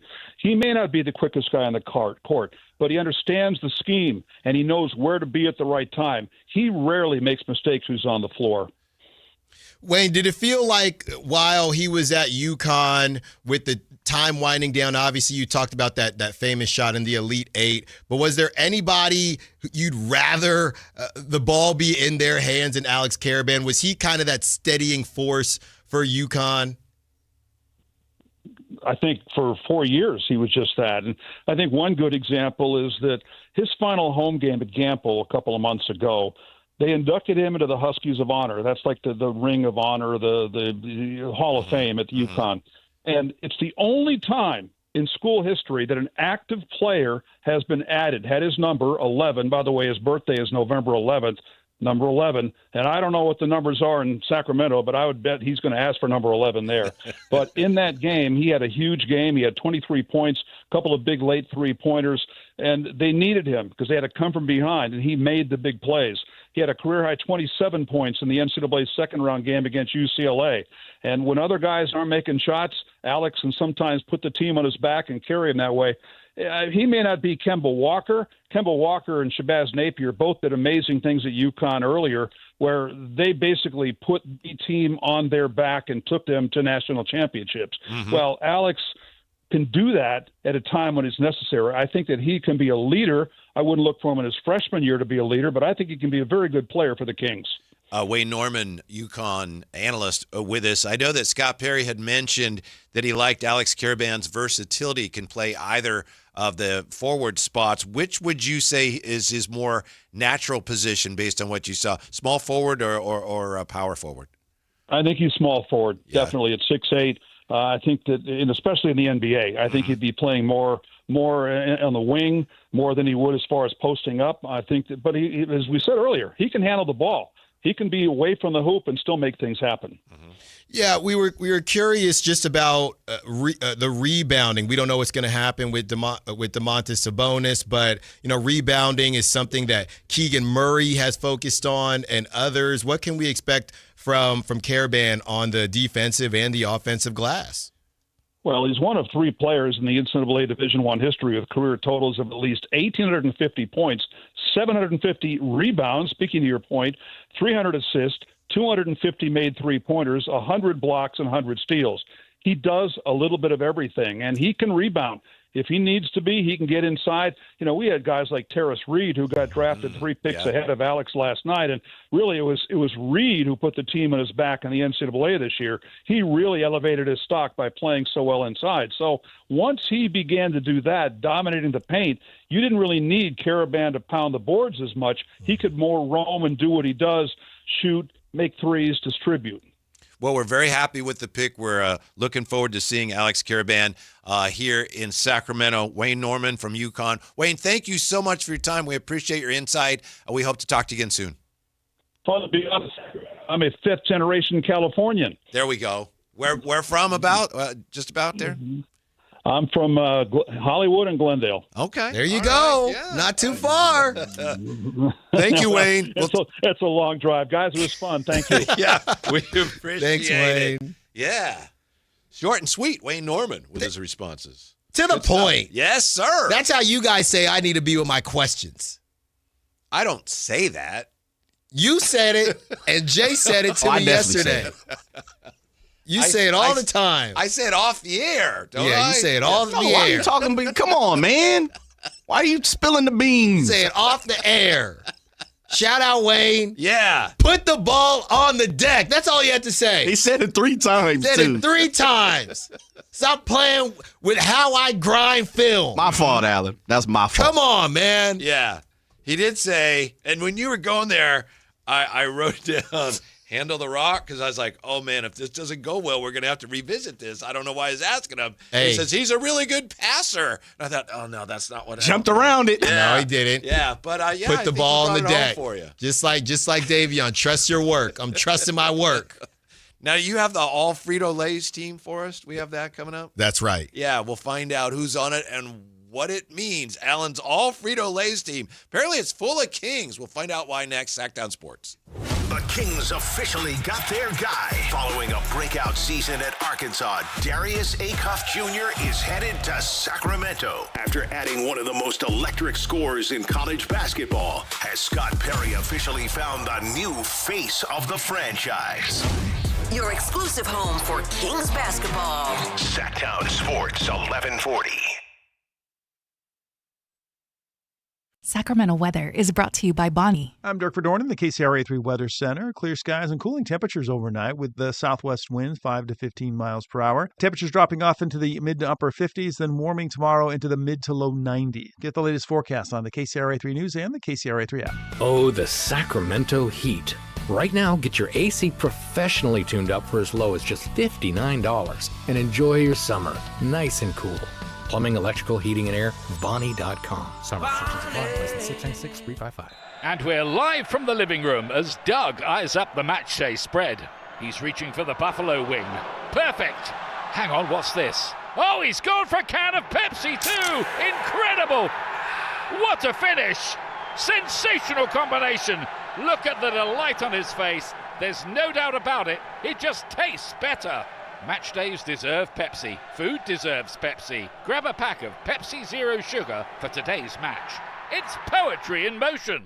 What's going on? We're talking to Chad Hoblet of Hoblet Dodge, Chrysler, Jeep, Ram, and Woodland. Chad, tell us what's happening for Chrysler's Make This the summer event. Kick summer off right when you save up to $9,500 off MSRP on new 2026 Jeep Grand Cherokee Laredo Altitudes. You won't find a better looking, more powerful, and comfortable Jeep on the road. There's nothing like moving the family around in luxury. Yeah, those Jeeps look real nice inside and out. It's beautiful. But Hoblet is more than Jeeps. Stop by the Hoblet Certified Pre-Owned Supercenter to find whatever you need. With nearly 200 vehicles available and 115 under $30,000, Hoblet needs to be your first stop. Search, select, and save through their whole inventory at HobletDodge.com. Unbeatable prices, unbeatable selection. Nobody beats Hoblet, period. $9,500 toll net savings on select new 2026 Jeep Grand Cherokee Laredo Altitude after $5,500 factory incentive and $4,000 dealer discount. Incentives include $1,000 Hoblet trade-in assistance with eligible trade-in and $2,000 Make This the summer event retail cash. 3 of this net savings. Sample VIN 243062. See dealer for details. From the FIFA World Cup to competitive business environments, grand ambitions lead to game-changing achievements. At Bank of America, we're there to support businesses at every step, providing insights and expertise to help you gain an edge. He shoots, he scores! What would you like the power to do? Explore winning business solutions at BofA.com/gamechangers. Bank of America, official bank of the FIFA World Cup 2026. Now that Wendy's has these new biggie deals, everyone in the family can get what they're craving, from nugs to JBCs. The parental units can get an $8 biggie bundle, the eldest who think they're so grown can get a $6 biggie bag, and the little one who can do no wrong can get a $4 biggie bites. You know, assuming they have a credit card. No, I'm kidding. We take cash too.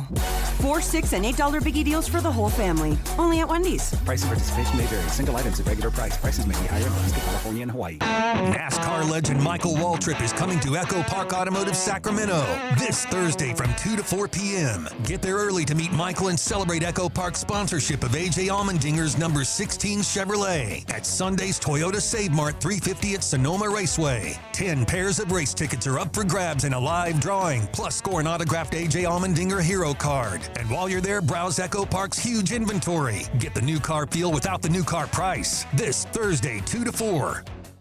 Card collectors know there's nothing as special as a rare one-of-one card. And now you can hear a very rare one-of-a-kind sports card show right here on Sactown Sports. Whitey Gleason here inviting you to join me and Mr. True Sports Cards himself, Emran Pilati, for the True Sports Card Show every Saturday morning at 10 on Sactown Sports. It's the only sports card radio show in the nation. For all your hobby needs, get to True Sports Cards, 6661 Stanford Ranch Road in Rockland. And for hobby, insight, and fun, join us for the True Sports Card Show Saturday mornings at 10 on Sactown Sports. If your passion is bass fishing, only one radio show has the action, information, and excitement of your favorite outdoor sport. Ultimate Bass, hosted by Tournament Bass Pro and California Outdoor Hall of Famer Kent Brown, takes you live to where the fish are biting every Saturday morning. Only Ultimate Bass feeds your passion with the latest news, products, tips, and advice from the pros. Ultimate Bass with Kent Brown, Saturday mornings at 5 a.m. on Sactown Sports 1140, part of SEP's Saturday Morning Outdoors. Is the volatility of the stock market driving you crazy? Is your retirement account sinking, yet you're getting older and you're starting to worry about, will I have enough for retirement? What about the money in the bank? These banks pay nothing these days. How do we get growth to get to retirement account? It's simple. Move into gold and silver. Want to know how to do it? Listen to my show, Striking Gold, with me, Kenny Michaels.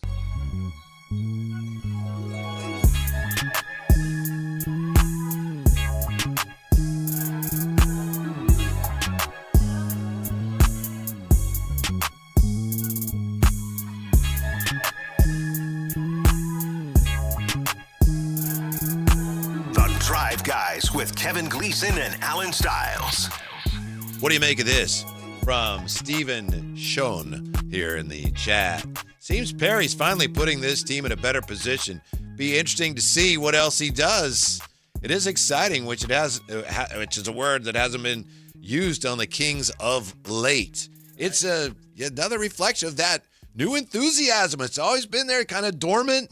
People have been, I don't want to get excited. It hurts too much. Now, all of a sudden, after the moves yesterday and promise of other moves this summer, people are starting to poke their heads up and dare to get a little bit excited about this team again. That's right. 916-339-1140. How you feeling about the pick? We are 10 minutes away from round 2. What do you want the Kings to do next? Go get an anchor on the defensive end? Go get you one. How are you going to get an anchor on the defensive end in the second round? Go get you one. This is not a normal second round. I'll tell you that much right now. Who are we talking about, Alan? You grind so much tape. Who's that anchor? Who's that defensive anchor that's out there? There are a couple different names that have been, I assume there are. Who are we talking about? Well, Baba Miller, if you want to go up, because he ain't going to be there at 45. So do you want to go up and get him? It looks like he's going to go 35, or that's where he's supposed to go. You can go up and get him. I was looking at guys. He's a center. So here's the thing. Like I said, I'm not trying to get in trouble, guys. Okay? Yeah, we don't want you to get in trouble. Ugana Onyenso from Virginia. Are we allowed? Can I talk about other centers, or am I not allowed to do that? Because of Maxime and Cardwell. Why would you get in trouble? What are we? Well, I'm just saying, everybody is so hot. You got Henry Visar as well from North Carolina. Right. I like some of these centers, but I don't know how to go about it because, and not even talking about Sabonis, but with Maxime and Dylan Cardwell, it feels like everybody. That's a good question, Whitey. Would somebody be upset if the Kings took a center? You really look, taking a guard, I think, especially a guard under 6'5", I think fans would be kind of upset about. Darius Acuff Jr. I know they've liked Malik Thomas, but if the Kings took a guard under 6'5" or another center, would Kings fans be upset? No, I think fans would just say, hey, what's that about? Oh, I guess maybe they do have a shot to move Domas this offseason. Okay. I understand your point. By the way, you see this Tankathon in their mock they have with the 34th pick, the one that Cavs get from the Kings. They have Richie Saunders going there. I saw. Yeah, I know, but if I had to pick between Caravan and Richie, I would take Caravan, so I'm okay. To your point about centers, 45th pick, again, Tankathon via their mock, Isaiah Nelson. Yeah. Power forward center, 6'9.5" from South Florida going to the Kings. Yeah, big defensive guy, Whitey. The three ball is not it.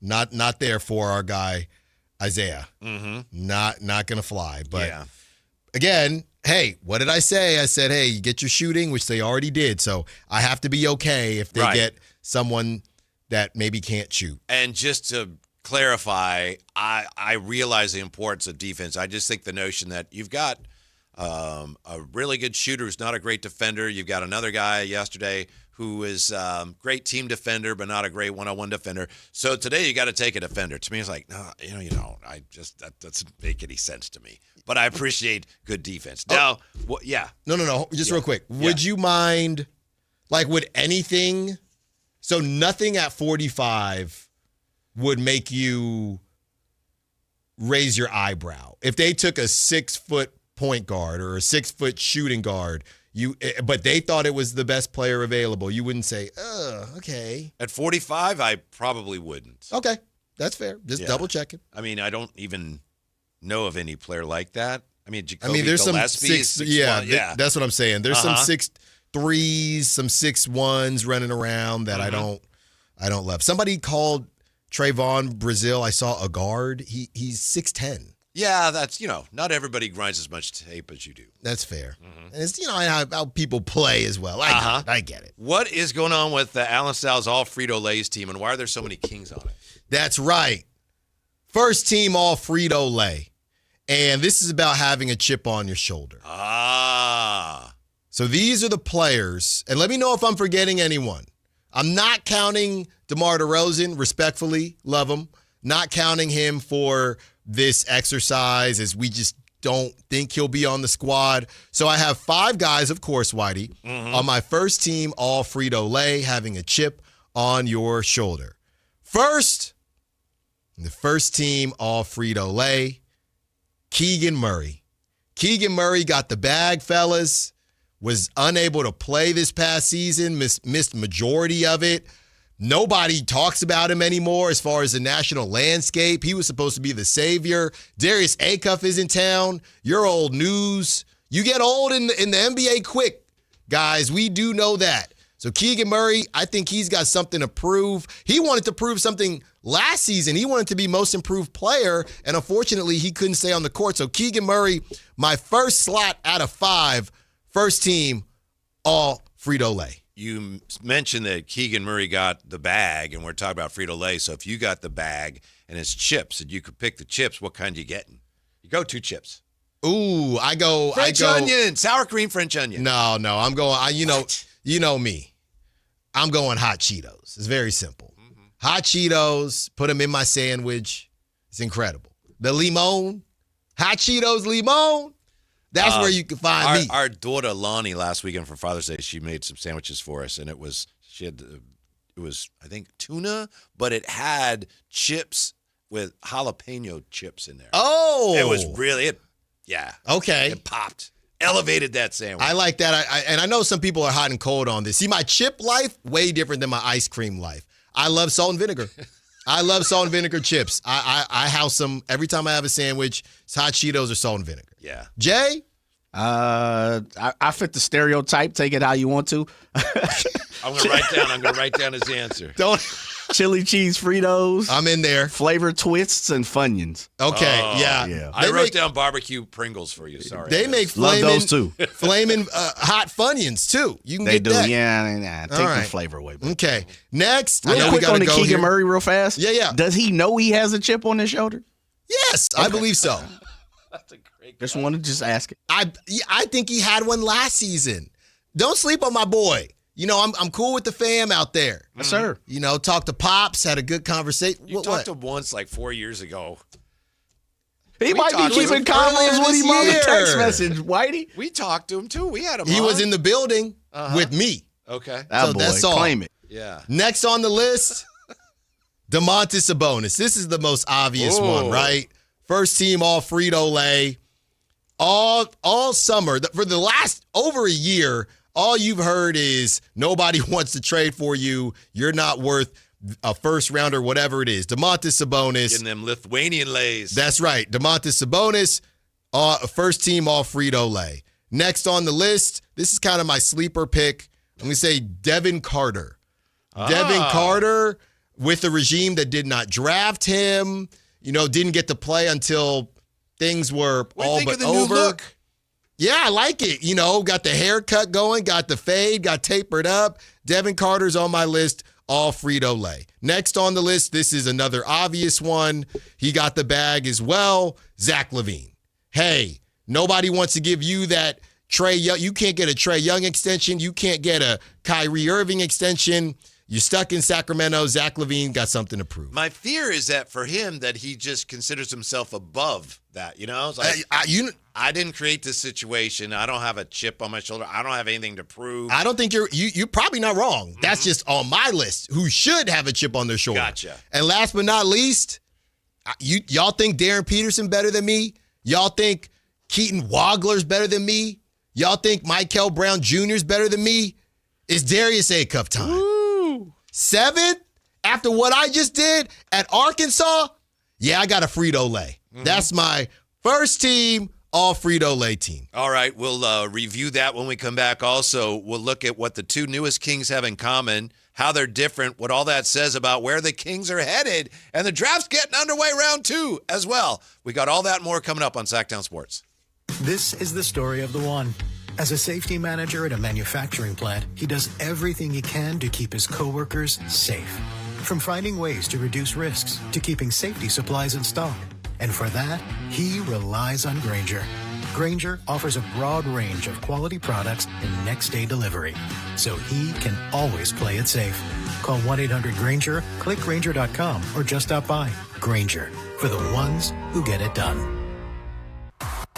Like and subscribe to the Sactown Sports 1140 YouTube channel at Sactown Sports 1140 to get the Carmichael Dave Show with Jason Ross, Matt and Kayla, and the Drive Guys with Kevin Gleason and Alan Stiles on demand and at your fingertips. Get your fix of the Sacramento Kings, 49ers, Giants, Athletics, NFL, NBA, and the latest in sports and entertainment all in one place at Sactown Sports 1140 on YouTube.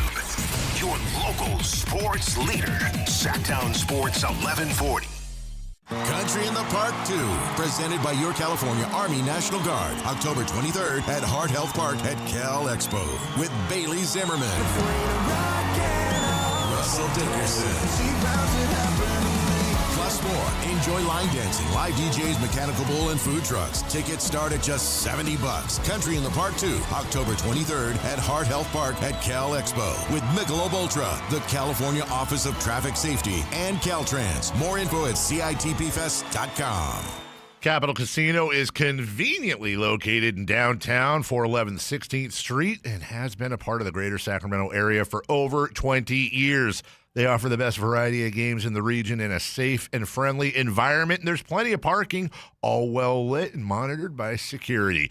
Come have a great meal at the cafe and restaurant inside. Capital Casino has the best food, the best service, and the best action. But please always remember to gamble responsibly. 1-800-GAMBLER. Hey there, Tom and Mark, the travel and entertainment guys with you, brought to you by Sports Leisure Vacations. Time for our weekly travel tip, and with it, here's Mark Hoffman. It's time to book the hotel for your trip. There are lots of ways to do it, but only one way this travel guy recommends. Book directly with the hotel if at all possible. You don't have to call the hotel you want directly. It's easier than that. Use the hotel's webpage. Ask for an email confirmation. You might also consider joining the hotel's rewards program. If they run out of rooms and have to walk someone, non-members would be the first on that list. If you book through a third party, Expedia, Travelocity, Booking.com, and something goes wrong, you have an extra layer between you and the hotel. Compliments, complaints, refunds, etc., they all have to go through that third party. If one of the sites offers a lower rate, that's when you call the hotel directly and ask them to match. But always try to book directly with the hotel. More tips to make you a smarter traveler, Saturdays at 11 a.m., right here on Sactown Sports 1140. You can buy golf clubs anywhere, but buy clubs that fit the shelf instead of your swing. That's why Hagen Oaks offers total game fitting. TrackMan dials in your driver and irons. Ping's Bolemic Ball Fitter finds your perfect golf ball. Hagen Oaks Putter Fitting Studio helps you roll it true. And FootJoy's 3D foot scanner matches you with balance and stability. Whether you're a beginner or accomplished, your best game starts with the right fit. Hagen Oaks Golf Complex. Better fit, more fun. Fulton Avenue at Business 80. This Green and Gold Injury Report is brought to you by the law firm of Gingery, Hammer, and Associates. If you've got an injury, just call Gingery. This past week, Luis Severino has been transferred from the 15-day DL to the 60-day injured list. Mark Leiter went on the 15-day IL due to a right hip impingement, and Brett Rooker was sent to the 10-day IL with a bone bruise in his left knee. Gunnar Hoagland will now officially miss the 2026 season after undergoing surgery on his left hip last Monday. Hi, I'm Justin Gingery. One of the most common questions I receive is, what makes us different from other law firms? At Gingery, Hammer, and Associates, we handle your case from beginning to the end. Whether your case reaches a settlement, whether it must go into litigation, or whether it has to go all the way to trial, we will be with you along the entire way. And because we are committed to your case, we are as invested as you are in making sure you get the outcome you deserve. When you get an injury, just call Gingery. KHTK HD1 Sacramento, KYMX HD3 Sacramento. From the Power Business Technology Toshiba Studios. Sactown Sports 1140.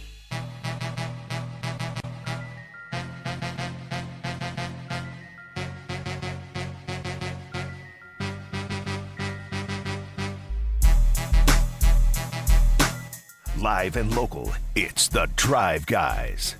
Watch the show on youtube.com/Sactown Sports 1140.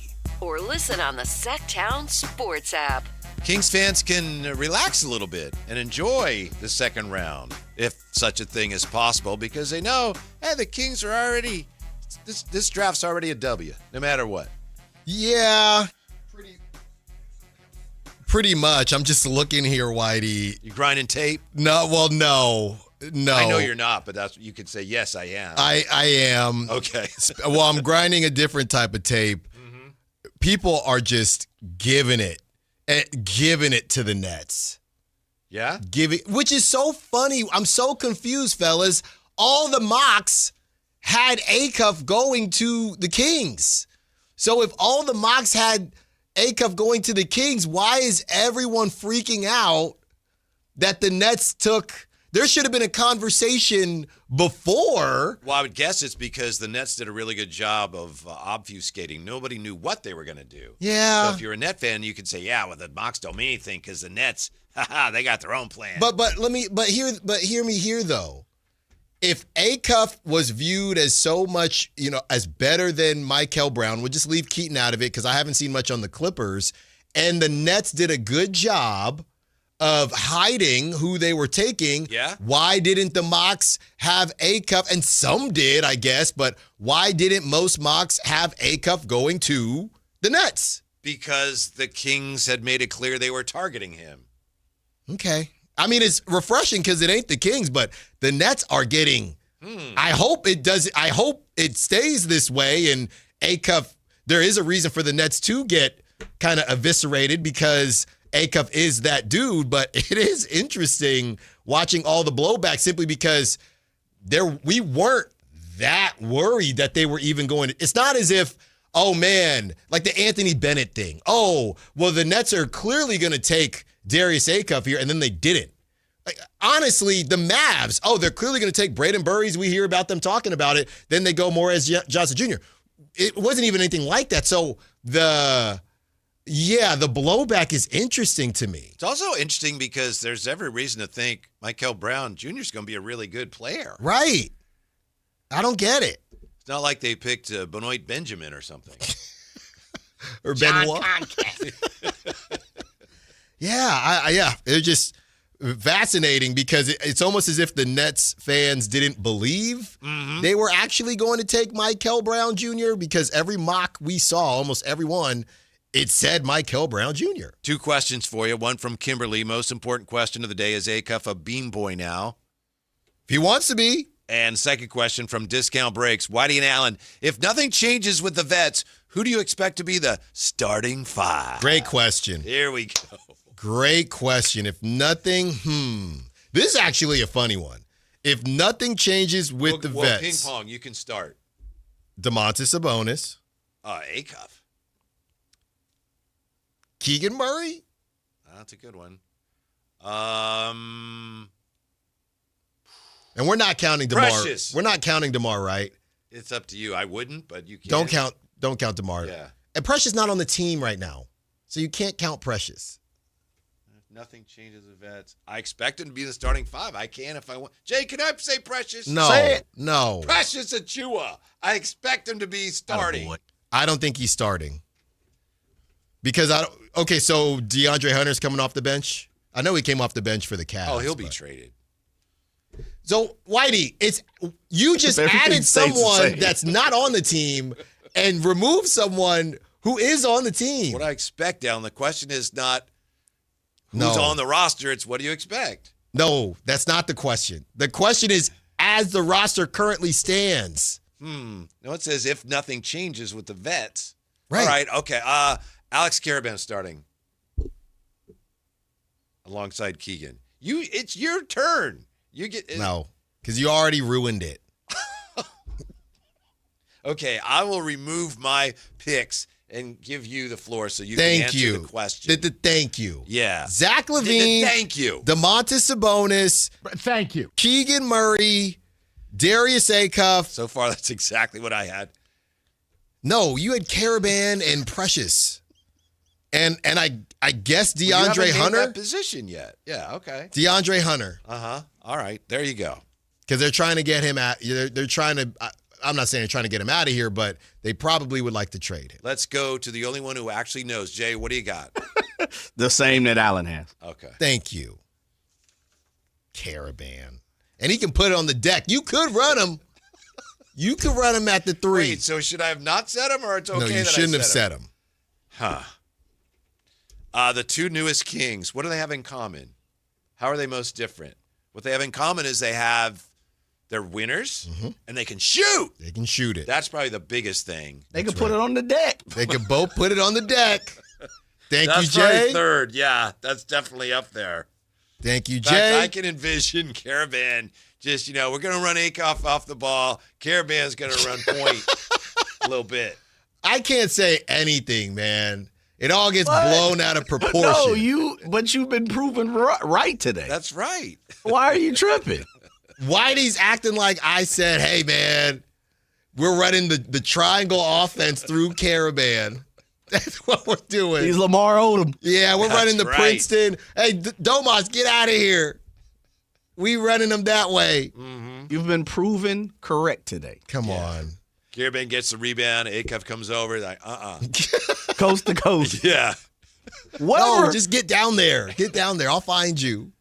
916 says, LaVine has a half bag of eaten Fritos. Is he hungry or wants another bag, or is he satisfied? Good question. You read it really well. Is he hungry and wants another bag, or is he satisfied? I think he wants another bag, but he's just not interested in the selection from this particular vending machine. Yeah, or he want a different bag of chips. Yeah. Yeah, right. not the current one that he's eating. Yeah. He gonna finish it though. Uh-huh. He definitely gonna finish it, and he's gonna get on out of here. That's how I see it fit. That would be the surprise. What if they did? He's looking for some zesty Doritos. Yeah. What if they did just say, hey, yeah, we're giving Zach. Zach's gonna stay 3 years and $90 million, $30 a year. Yeah, that would probably not be good. I don't think it would happen, but that would be the surprise of the offseason. Mm-hmm. You say, hey, we're going to kind of restart. Because if you're the Kings, again, Neek Clifford, who I didn't have him on my Frito-Lay list because, I don't know, I think Neek had a pretty decent season. I mean, you could throw him on there, honorable mention, because more people probably talking about Dylan Cardwell and Maxime Reynaud than him. Now there's a new first rounder in town. But yeah, you got to get these guys as many minutes as possible. So I don't know. Even if I don't think Zach would be willing to take any type of discount, but I don't believe that the Kings have any desire to move forward with him, even if they weren't paying him $50 million a year. Jacob Ander with an answer to the question that the gatekeeper says I can't answer. Acuff, Levine, Keegan, Sabonis, and Max. Time to put Sabonis back at the 4. Acuff, Levine, Domas at the 4. Man, we're just gonna keep doing this, huh? And because I heard it, we're doing now. No. What happened? I heard it on the morning show. Is Domas playing the 4 ever going to be put to bed? Or not if he's going to be here. Do you think that this is from my guy Chris Watkins. Whenever you discuss anybody playing a certain position, do not think about it offensively, think about it defensively. So if you're going to put Domas at the 4, think about the other 4s in the league and whether or not Domas could guard. I look at it this way. We saw some of that last year with, you have 3 centers, and I don't remember how much Cardwell played, because by the time Cardwell started really playing his best after Domas got hurt, if I remember correctly. But whoever's the 5, whoever's the 4, if you have, say, Maxime and Domas on the floor together, I'm not really that interested in who's the 5 and who's the 4. But my point is, if Domas is here, I think we will see it a lot. I mean, you're the defensive guy. Maxime and Domas and Darius Acuff on the floor. What does that look like defensively? Doesn't look great, but we saw some of it last year, and I think if he's here, we're going to see more of it. That's one way you answer that question, address that issue that you brought up yesterday, which is, wait, if Domas is here, how do you get Max on the floor? That's one way you do it. That's one way to do it. I don't know if that is good. I'm not. I just think your hand is forced if Domas is here. Yeah. Ideally, they would love to move him for something. If they can't, I think you're probably going to be forced to do that. I'll leave it open-ended for now. Well, thank you. From Jacob. Let's see what it looks like, huh, Jacob? We're kind of forced into it now, like you said, Whitey. Mm-hmm. And look, we've been wanting this. I think a lot of Kings fans have been wanting this for a while because Domas, some would say he is kind of undersized as a center. I'll give you another reason to do that if you can. If you are interested in moving Domas, which according to reports they're looking at, if Domas plays some 4 in months before the trade deadline, that actually, if anything, would increase his value. It's a good point. Hey, you know what? He can still play the 4 too. It's a good point. Yeah. We wanted the double beef burrito with him and Valanciunas. People have been asking for this forever. Forever. So, fine. Let's just see what it looks like. Which combo do you think? King-size combo. That's what Kyle Draper said that on the air. Which king-size combo, and I guess you have to include Domas for this exercise, but which one, in theory, works better? Domas and Maxime or Domas and Dylan? It's a tough one because I think you'd love to see Max and Domas, with Max continuing to improve as a 3-point shooter, and I think that's something, again, speaking of Drapes, we asked Scott Perry about that after the draft last year, and he was kind of non-committal, but he said, that's something that, it's not like that's why they drafted Max, but that's something you could see. That's the conventional wisdom on Domantas Sabonis is, he'd fit really well with a stretch big, and Max could become that. And towards the end of the year showed signs that, he could do that. So that would be a pretty good fit. Yeah. But you're right. I mean, you're right. There are no combinations with this roster where you're going to go, lockdown defense. No. That's not really an option. Yeah. So, I mean, you can flip it on its head, which is funny because this is what Mike Brown kind of, got frustrated with, but you could flip it on its head and say, well, we're just going to be a really good offense. I think the problem was that worked beam team season, but once that offense took a couple steps back, the team took a couple steps back. Mm-hmm. That's simple. Quantum Leaper Addict says a Chris Webber style Domas. I can dig it. We saw as close as we're ever going to see to that. We saw that during the beam team when they ran the offense through Domas as much as they did. Yeah. I think Webber was just a better passer and had better hands. That's not a knock on Domas, but Webber was, man, he's a great passer. Yeah, by the way, nobody, and I don't know, for the second round, nobody seems to be on the clock yet. We're 15 minutes in to more. I think they're deciding whether or not they actually want to do it. I mean, what is going on here? Second round. Yesterday was great. And Jay's boy Shams has posted a minute ago, Boston Celtics actively engaged in trade talks surrounding Jaylen Brown. All right. Well, I know some people, or at least one other Kings fan on social media, circling around to this. The Celtics are looking for a big. Hey, the Kings have one. Let's just discuss that for a little bit. Something you brought up earlier on the show. Someone else did? Or are you talking about me? I'm talking about you. Someone brought it up. Someone else brought it up on social media. You talked about it earlier on the show. Yeah. The whole thing was Celtics, and potentially, since we're talking about Domas to Brown. Yeah, it won't happen, but I don't know. It's one of those things where if you are trying to accelerate this process, and I shouldn't say that because I know that triggers people, but if you are wondering how you're going to get a star because of the change in lottery odds, and, as we were discussing, you could go fifth and then sixth, and you can be okay and hit on those guys. And hey, that's your way to rebuild and mess around and get a number one pick. You can definitely still do that. Don't get us wrong. But if you're Scott Perry and you say this is an opportunity to get a star in his prime and, move off of somebody where we feel like his time has come to a close, let's go do it. I don't think they'll do it. Doesn't seem like Scott Perry's vibe, but somebody out there is going to think about it. We know Scott Perry has said no shortcuts, and that to me seems like it would be an attempt at a shortcut. Also, I'm not sure Boston would want to commit to Domas, but he would in some ways be a good fit there. And the way you detailed it earlier, I would have to give up way too much to do it. Yeah, what we had was it was Domas. You had 2 firsts and a swap pick. Yeah, Domas, 2 firsts and a swap for Jaylen Brown and Luka Garza. Jaylen Brown's excellent. I'm a big Jaylen Brown fan. I think based on our conversations, I may even be a bigger fan of his than you are. Mm-hmm. And I'm not taking a shot at you. But my point is, even given that, I just feel like the Kings have a sense of direction now, especially given what they did yesterday. They have a young core that hopefully is coming together. And I feel like bringing in Jaylen Brown would almost topple a lot of that. Be like, never mind. We're not doing that anymore. Is it weird at all? Like I said, these guys kind of tearing their Achilles a little younger in their careers.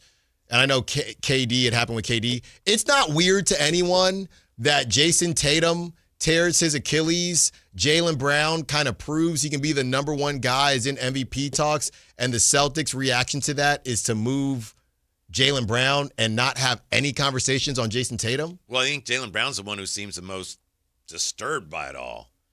But they started it by talking about Tatum never came up. I think it all started with Jaylen Brown when it was, well, if we're going to move off someone, it's going to be you, not Tatum. So it was, okay, well, if that's what it is. My guess is just, first of all, Tatum was a higher pick, right? But also Jaylen Brown's been the one that's always seemed bothered by it all. By the just both whatever of them. it is, the perceived slight. Yeah. Yeah. Okay. I just thought, you know what? Why we didn't hear about any of that? Yeah. I understand what you're saying. That's just my guess. I think I personally would rather have Jaylen Brown, but it seems like he's always the one who's upset about something. Yeah. That's fair enough. You know, I did want to. I don't imagine he'd be overjoyed to come here, frankly. No, but hey, you'll figure it out, big fella. You're getting paid a lot of money. Plus, Tatum's probably harder to trade now. He's coming off the injury. Maybe that's part of it, too. Yeah. How about the perception of maybe Jaylen Brown is being painted as the one who's been upset more than Tatum? See, they both are number 3 picks. They both are number 3. Thank you. Thank you. But, I mean, he's the one who I think we know he's been more upset. There's some things he's posted on social media. Being slighted.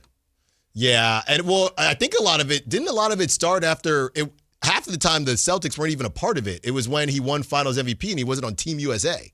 And then there was a whole thing about Stephen A. Well, if he was more likable or whatever Stephen A. said. So it hasn't necessarily been about the Celtics. He just seems more. Yeah.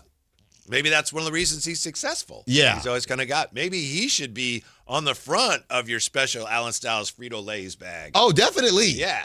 Definitely. You know, he's a champ and he got the super bag. I don't know. I think this thing was always headed in a certain direction. Although Tatum was the one in the commercial with Barkley where they're getting the chips, remember? Yeah. That's right. But anyway. By the way, I don't think they're doing countdowns this go-round, guys. It's just nothing, and then it'll say the pick is in. Mm-hmm. So the first pick is in for the second round. Yeah. They put him in like the little baby room of Barclay. Yo, so what happens conference room. Jay, what happens if you're Isaiah Evans? If you were at the back of the first round, you got to wear 2 suits? Of course. Yeah. So okay, let's go. Bruce Thornton, Ohio State. Hey, Trayvon. He's still alive. Okay, Bruce Thornton. Is you the see Evans too? Pick. Evans with the $1 million pieces and stuff on. Oh, I saw wallet and he had that yesterday. Yeah. And he out there just chilling. Just chilling. I mean, Caravan wasn't even there. Yeah. He looked like he was at a bowling alley. Like, yo. Yeah. Looked like he was at Dave & Buster's. Uh-huh. He just having a night out. You know? You didn't get that invite, right? No, he did. I don't know. He didn't get that invite. Mm-hmm. Yeah. Whitey, I wanted to not push back on something you said, but get a little bit more clarity, and I've been thinking about this for a while. All right. What constitutes a shortcut? We talk about this a lot. Well, remember, this is what Scott Perry has said. No. To me, a shortcut is when you decide to bring in a bigger star rather than go through the process of developing your own stars. But when is it appropriate? Like, for example, with the Knicks, when they decided to go get Cat. Well, I think if you're close, it's not a shortcut. Like the Rockets, that's just the way I see it. When the Rockets decided to get KD, it wasn't so much, it's a shortcut. It's like, no, we're just about there. We just need that finishing touch. If you do that earlier on in the process, it's like, you're trying to take a shortcut. Yeah, but the Rockets had just arrived, though. Like, to me, when I hear what you say, that sounds like a shortcut to me. They didn't allow Jabari Smith to see what he could do. They didn't allow Amen Thompson. They had one good year, essentially. But they got into that series against the Warriors, and their offense just, when they needed it, weren't there. And so I think they felt like, we need a guy. Jalen Green, we brought him in and drafted him, and we've been developing him to be that, and he isn't that. So we need that finishing touch. Like if the Kings, after the Beam Team season, because this was the hot topic, if they had traded Keegan for Markkanen, right? Or whenever that conversation had happened, I think it was maybe even during that offseason and the next one, would you have considered that a shortcut? I'm not sure. It's a fair question. I'm not sure. Okay. I'm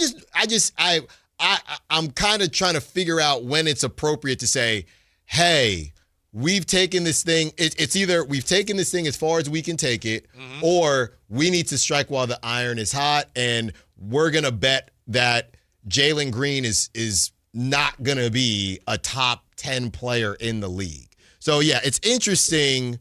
And honestly, and again, it's something Scott Perry has said. No, I know. Yeah. But I think it also depends on the team. Like, if the Timberwolves at this point, if they traded and I know they just moved off of Julius Randle, but if they traded, I don't know, Nas Reed or whoever, I don't think it would be I wouldn't look at it as a shortcut. I would say these dudes been to the Western Conference. They're already there. They're there. You need to go now. They should be looking for Jaylen Brown. They should. That's the type of team that should be looking for Jaylen Brown. That's right. Okay. KDs and stuff like that. Right. But yeah, I thought the Rockets went too soon, personally. By the way, apparently KD and your guy Şengün may be available.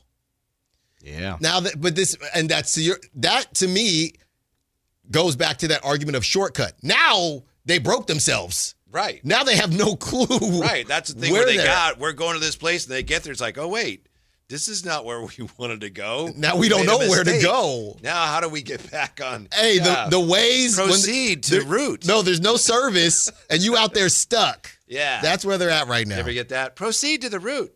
What route? You ever get that on your navigation? Yes. Yeah, and you take a wrong turn or right. something, and you don't know where to go. Proceed to the route. Well, what is it? What is it? Yeah. Yeah. There's nothing worse. You're pulling out somewhere, and Waze just has your triangle, but there's no street. Yeah. It's just it's just blank. I'm like, yo, where do I go? That's where the Rockets are right now. Yeah. What's cooking? When we come back, Alan's got something cooking on who the Kings may and should take today. That and more next, Sactown Sports. Take Sactown Sports with you everywhere you go with the Sactown Sports app. The most in-depth coverage of the Kings and 49ers. A library of written and video content. And all your favorite personalities all in one place. Download the Sactown Sports app today and get in on the action. Your local sports leader. Sactown Sports 1140. Meet Matthew Preston. Inside his apartment, everything he holds dear is protected by Progressive's Renter's Insurance, like his laptop and a surprisingly valuable collection of baseball bobbleheads. Outside his apartment, his laptop is still protected, as are his bobbleheads, which he carries around with him for reasons no one knows. Renters, the limits of protection aren't just the four walls of your home. When you're in Progressive's Protection Zone. Get a quote at Progressive.com. Progressive Casualty Insurance Company, affiliates, and third-party insurers. This summer, the Honey Pepper Pimento Chicken Sandwich and Pineapple Dragon Fruit and Sprite are back at Chick-fil-A. Let me tell you about the Pineapple Dragon Fruit and Sprite. It's bright, it's bubbly, it's back. The Honey Pepper Pimento Chicken Sandwich, it's so rich, and you can choose between the original or the spicy filet. Ooh, boy. And then you got those pickled jalapenos tucked right under the filet, and then just to top it all off, you've got a little honey drizzle right on top. Okay, now I'm a pimento fan. And I'm feeling the dragon fruit. Which fan favorite will you choose? Real customers paid for their testimonials. At Power Business Technology, we're not another big box corporation. We're your neighbors, locally owned and operated. We know what businesses like yours need, from reliable printers to high-performance copiers. We'll help you find the right solution with personal service you just can't get online. Need setup or support? We're just down the road and always happy to help. Power Business Technology, family hometown service with big-time solutions. Contact us today for all your business printing needs at 844-POWER-BZ. That's 844-769-3729, or visit us at powercopiers.com. Do Crohn's disease or ulcerative colitis symptoms keep coming back? Tremfya, guselkumab, may help, with rapid remission achieved at 12 weeks and lasting clinical remission at 1 year. Some even saw visible improvement of their intestinal lining at 12 weeks and 1 year. Tremfya is a prescription medicine used to treat adults with moderately to severely active Crohn's disease and adults with moderately to severely active ulcerative colitis. Serious allergic reactions and increased risk of infections and liver problems may occur. Before treatment, your doctor should check you for infections and tuberculosis. Tell your doctor if you have an infection, flu-like symptoms, or if you need a vaccine. Healing is possible with Tremfya. Approximately 3 out of 10 patients were in endoscopic remission at 1 year, based on areas visualized on colonoscopy, which may not represent the deeper bowel layer or entire GI tract. Individual results may vary. Ask your doctor about Tremfya today. Call 1-800-526-7736 to learn more, or visit tremfyaradio.com. The stars align in West Sacramento as the A's go head-to-head with the Los Angeles Dodgers for a spectacular summer series starting Monday, June 29th. Celebrate the start of the holiday week with an action-packed series. Be there to witness one of the most highly anticipated matchups of the season.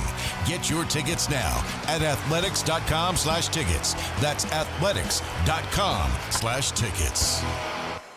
Join Sactown Sports this Thursday from 2 to 4 at Echo Park Automotive Sacramento and meet NASCAR legend Michael Waltrip, who's in town for the Toyota Save Mart 350 at Sonoma Raceway this weekend.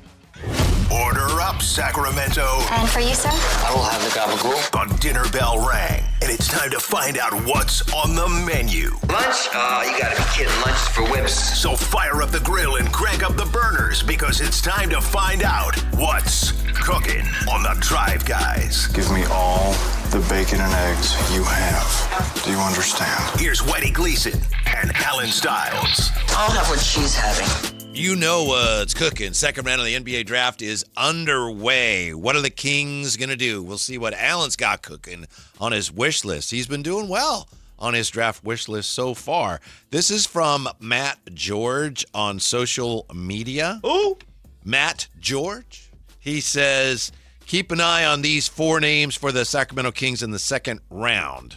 Richie Saunders. Cross him off. He's been selected by the Grizzlies. I'm sorry, Alan. Yeah. Baba Miller, Trevon Brazile, and Emmanuel Sharp. That's Matt George about 9 minutes ago. Richie Saunders, Baba Miller, Trevon Brazile, Emmanuel Sharp. Richie Saunders gone. Was it Memphis selected Richie Saunders? Memphis Grizzlies? I believe so. So, Alan, where are we? What do we got? What are we looking for? Who should we be hoping for is what I should ask you. We are still a ways away, fellas, but you know how I feel about Trevon Brazile. He is still on the list here, and this is going to be, it's Mr. Duke is gone. Isaiah Evans is gone, but that wasn't talked Nets about. Taking Isaiah Evans. That's right. I think there's some trade involved there. That's the Julius Randle trade. That's right. So he goes to Minnesota. That's right. So Baba Miller's name hasn't been said yet. That's that defensive anchor that Whitey's been harping on that the Kings need to get at 45. Trevon Brazile, as I've mentioned. Malik Thomas is falling, fellas. Look, I know he's a teammate of Acuff. Do they need a 6'4 guard? Probably not, but if you really trying to score, I mean, that really would help. Not on my list, just because I do think the Kings need some more defensive help, but Whitey wants to go best player available. Tyler Nickel, who's supposed to go after the Kings at 48, but I would go get him. And, of course, my guy, Nick Martinelli, is supposed to go a little bit before the Kings, at least right after the Kings as well. So, Whitey, they got Nick Martinelli at 47 and Tyler Nickel at 48. And those are obviously after the Kings, so they could be available. Who knows what's going to happen in the second round? Like I said, Trevon Brazile. And somebody only grinded some tape during the breaks here, fellas, because I was looking at some of these new names that have popped up. Ugana Onyeso from Virginia got a nice stroke. They think he could project to shoot threes a little bit better than he did in college at 7 foot. Kind of a go-getter, lob threat that I know the Kings got 3 centers right now, but kind of a lob threat that Darius Acuff and the crew could have some fun with. So those are my guys. The Kings pick is up now, but it's 34, so they're picking this for the Cavs as part of the trade. This is for the Cavs. Yeah, but when you look in the future, when you look at the Kings draft, this will be on record as their pick. Are you nervous about it at all? I think, yeah. Because you're worried they're going to take somebody that you wanted? Just don't. I mean, they're still so far away. That's the tough part. You mean with their next pick? Yeah. Yeah. Is there anything here, Alan, looking at the players that, according to Matt George, the Kings are looking at, is there anything they have in common? Richie Saunders gone. Baba Miller, Trevon Brazile, Emmanuel Sharp. Not really. Yeah. So, what's going to happen if they do take Baba Miller or something, we're going to hear, we wanted to get a defensive player. But clearly they're just looking for the best player. Yeah, it was kind of, I guess if you wanted to reach Whitey 2 and 2, right? 2 guards. Yeah. Two forwards. Mm-hmm. Just kind of saying, hey, we like 4 of these guys. I will say this, going back to the center conversation and Darius Acuff, how much it did seem like he's excited to play with Domas. Yeah. Oh, there he goes. Malik Thomas is selected with the Kings pick, but he'll be going to the Cavs. Wow. Okay, they need that. James Harden ain't young. I know they're going to give him an extension or plan on it. Malik Thomas, he'll do well out there in Cleveland. Yeah, Malik Thomas, who, of course, was Darius Acuff's running mate at Arkansas. In fact, John Calipari this morning on the Carmichael Dave Show with Jason Ross talked about how he had to talk to Darius Acuff and Malik Thomas and say, look, we need to get Malik more involved in the offense so we can be more potent as a team. And Coach Calipari said that Acuff responded to that right away and did that. Yeah. And still got his. By the way, this is what's so funny about these mocks, guys. Malik Thomas was mocked at 40 to the Celtics. And I know with these trades, it makes things more confusing. But, yeah, he ends up going 34. He was mocked at 40. So you truly never know. Which mock is that? This is Tankathon. Oh, really? Yeah. Okay. All right. Yeah, so he's off the board. So we're one step closer. One step closer. So really the only player, because I'm not counting Baba Miller as one of my guys. Really, okay. Why not? Well, no.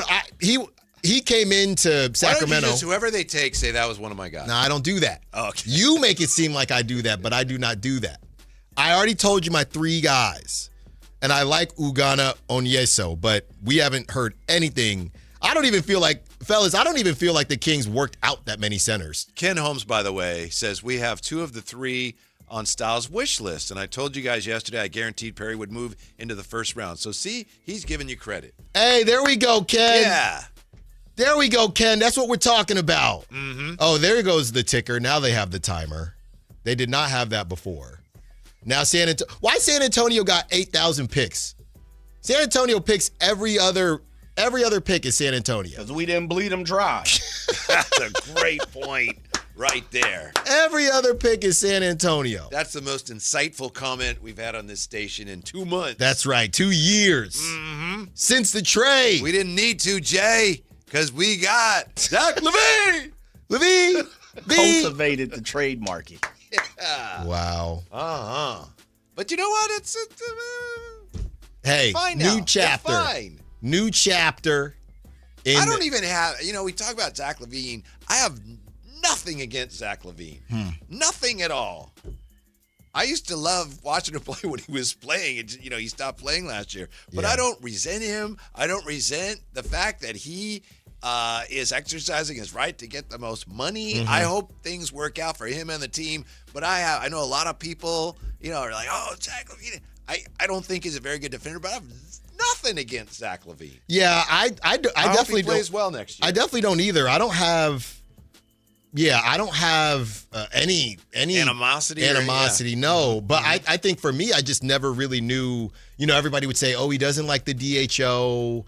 He doesn't really create that much for himself." I just never really understood who he was supposed to be as a player. He was just more confusing to me than upsetting.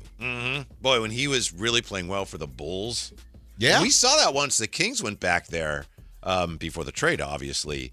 And he just decided, okay, I'm going to win this game. He can be devastating. When he can. We've seen glimpses of it here. Brick Ripsaw says Malik Thomas is a waste of a draft pick in the chat. Alan, your thoughts on that? Not a big fan of Malik. I thought he could boogie a little bit. I just knew the Kings were taking Acuff, so I was not sure they would go for another guard. So we got a ways to go before the Kings selection. Oh, here we go. Does it look the Nuggets taking this pick from the Spurs? Is that what's happening? Yeah, we have a reported trade here at 35. Well, yeah. So some teams want to get into the second round because, it's just cheaper. Yeah. And when especially to your point, Whitey, with the aprons and things like that, it feels like we've seen an uptick. I know there was a lot of tanking going on too, but it does feel like there has been an uptick in second rounders and how important they've been to these teams and teams that have messed around and been in the play-in and things like that. Yeah, they give you an opportunity for some financial flexibility, like we just saw the Knicks trade out of their pick, and part of that is the Knicks have made it clear, James Dolan's made it clear, that the Knicks do not want to be a second apron team. Here we go. This will be San Antonio picking for, apparently, read for the Denver Nuggets. Here. No. Allen is sweating this one out. The selection is Who do we got? Nope. Boy, they're drawing this one out. Yep, I think Trayvon. they're announcing I the read trade. it. Yeah, No! Brazil. Go! No! Arkansas, Trayvon Brazil. Gone! I'm going home. Mm-hmm. Rocky Mountain High, Colorado. It's all right. Alan. It's over, man. No! Yeah. All right. That's unfortunate, but you still got a couple of your guys left. And according to all I wanted, according to Matt George, that's what? That's 2 of the 4 players the Kings were really targeting here or hoping they'd get a shot at that are already gone here in this second round. Again, that's Matt George on social media. And ever since Matt put that out, all these dudes have gotten taken. Richie Saunders gone, Baba Miller, Trayvon Brazil gone, and Emmanuel Sharp. Matt George says keep an eye on these 4 names for the Sacramento Kings in the second round. Well, we kept an eye. I'm just tweeting, no. Might be overreacting. Just a smidge. No, just because you don't. No, here's the difference, Whitey. And now I'm upset. Because you don't value second rounders like I value second rounders. It's a new day, Whitey. It's not that I don't value second rounders. I know with so many variables, you can't assume that you're going to get this guy or that guy. There's too many things flying around, too many possibilities. There's not too many possibilities. All right. I'm sorry, Alan. I need to be more sensitive. How many past mistakes could the Kings have wiped away last night? We'll look at that more on the ongoing draft next on Sactown Sports. Like and subscribe to the Sactown Sports 1140 YouTube channel at Sactown Sports 1140 to get the Carmichael Dave Show with Jason Ross, Matt and Kayla, and the Drive Guys with Kevin Gleason and Alan Stiles on demand and at your fingertips. Get your fix of the Sacramento Kings, 49ers, Giants, Athletics, NFL, NBA, and the latest in sports and entertainment all in one place at Sactown Sports 1140 on YouTube. Your local sports leader, Sactown Sports 1140. Toyota's 4th of July sales event is on. This is the season for more. This 4th of July, get 3.99% APR plus $500 finance cash on 2026 Tacoma SR5. Or get 2.99% APR plus $1,000 finance cash on Tundra. Make the most of summer in a new Toyota truck. Don't miss the 4th of July sales event. Toyota, let's go places. Offers available through TFS to buyers with pre-rated credit and can't be combined with other offers. Cashback offer excludes Tundra TRD Pro and 6/30/26. It's game day. Are your moderate to severe Crohn's disease or ulcerative colitis symptoms keeping you from the action? Skyrizi, risankizumab Riza, could help you get back to the game. Skyrizi is proven to help people feel significant symptom relief, achieve remission, and visibly improve damage of the intestinal lining.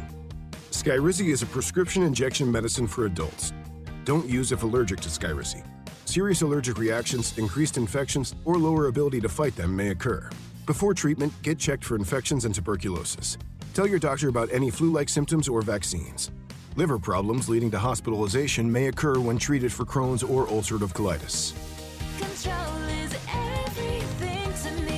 Ask your doctor about Skyrizi, the #1 prescribed biologic in Crohn's and ulcerative colitis combined. Learn more at skyrizi.com or 1-866-SKYRIZI. Country in the Park 2, presented by your California Army National Guard, October 23rd at Hart Health Park at Cal Expo with Bailey Zimmerman, Russell Dickerson. Plus more. Enjoy line dancing, live DJs, mechanical bull, and food trucks. Tickets start at just $70. Country in the Park 2, October 23rd at Hart Health Park at Cal Expo with Michelob Ultra, the California Office of Traffic Safety, and Caltrans. More info at CITPFest.com.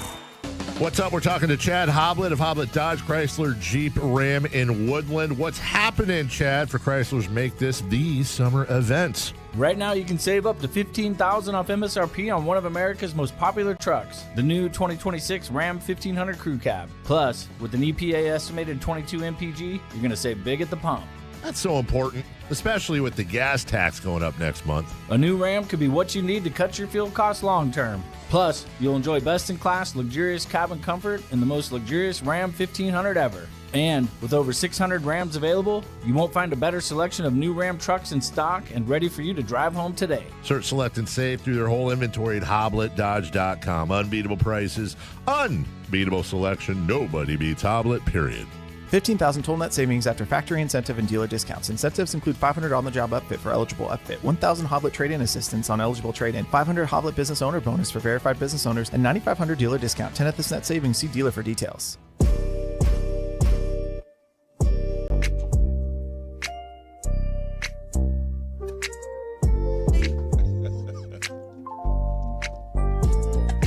Your afternoon home for Kings talk and so much more. The Drive Guys on Sactown Sports. Baba Miller has been selected with the 36th pick by the Clippers. So is that 3 of the 4? Yeah, Matt George said the Kings. We got something for. Oh wait, he's not going to be here tomorrow. Ah, yeah. Their sources is woo. So Emmanuel Sharp is the only one of the 4. Matt George said about half hour ago on X, keep an eye on these 4 names. Richie Saunders gone. Baba Miller just was selected. Trevon Brazile was selected. Emmanuel Sharp would be the only one left. Now, as the draft continues here, somebody says something not nice. I think it's about me and you, Alan, and somebody says I take great joy in your misery. Rob Bishop. Whitey gets off on Alan's misery. That's not true. It's not true. Yes, it is. It's not true. It's just, here's the thing. Alan is acting like, oh, the Kings need to do this. All he cares about is whether he's going to be right with his predictions. No, that's not true. That's his whole thing. And I'm just, I just want to make sure we know what's going on. No, I care about the team. You should have traded up. He thought he was going to go 3 for 3. You had a great draft already. Don't worry about it. You should have traded up, man. Mm-hmm. Now, bye-bye.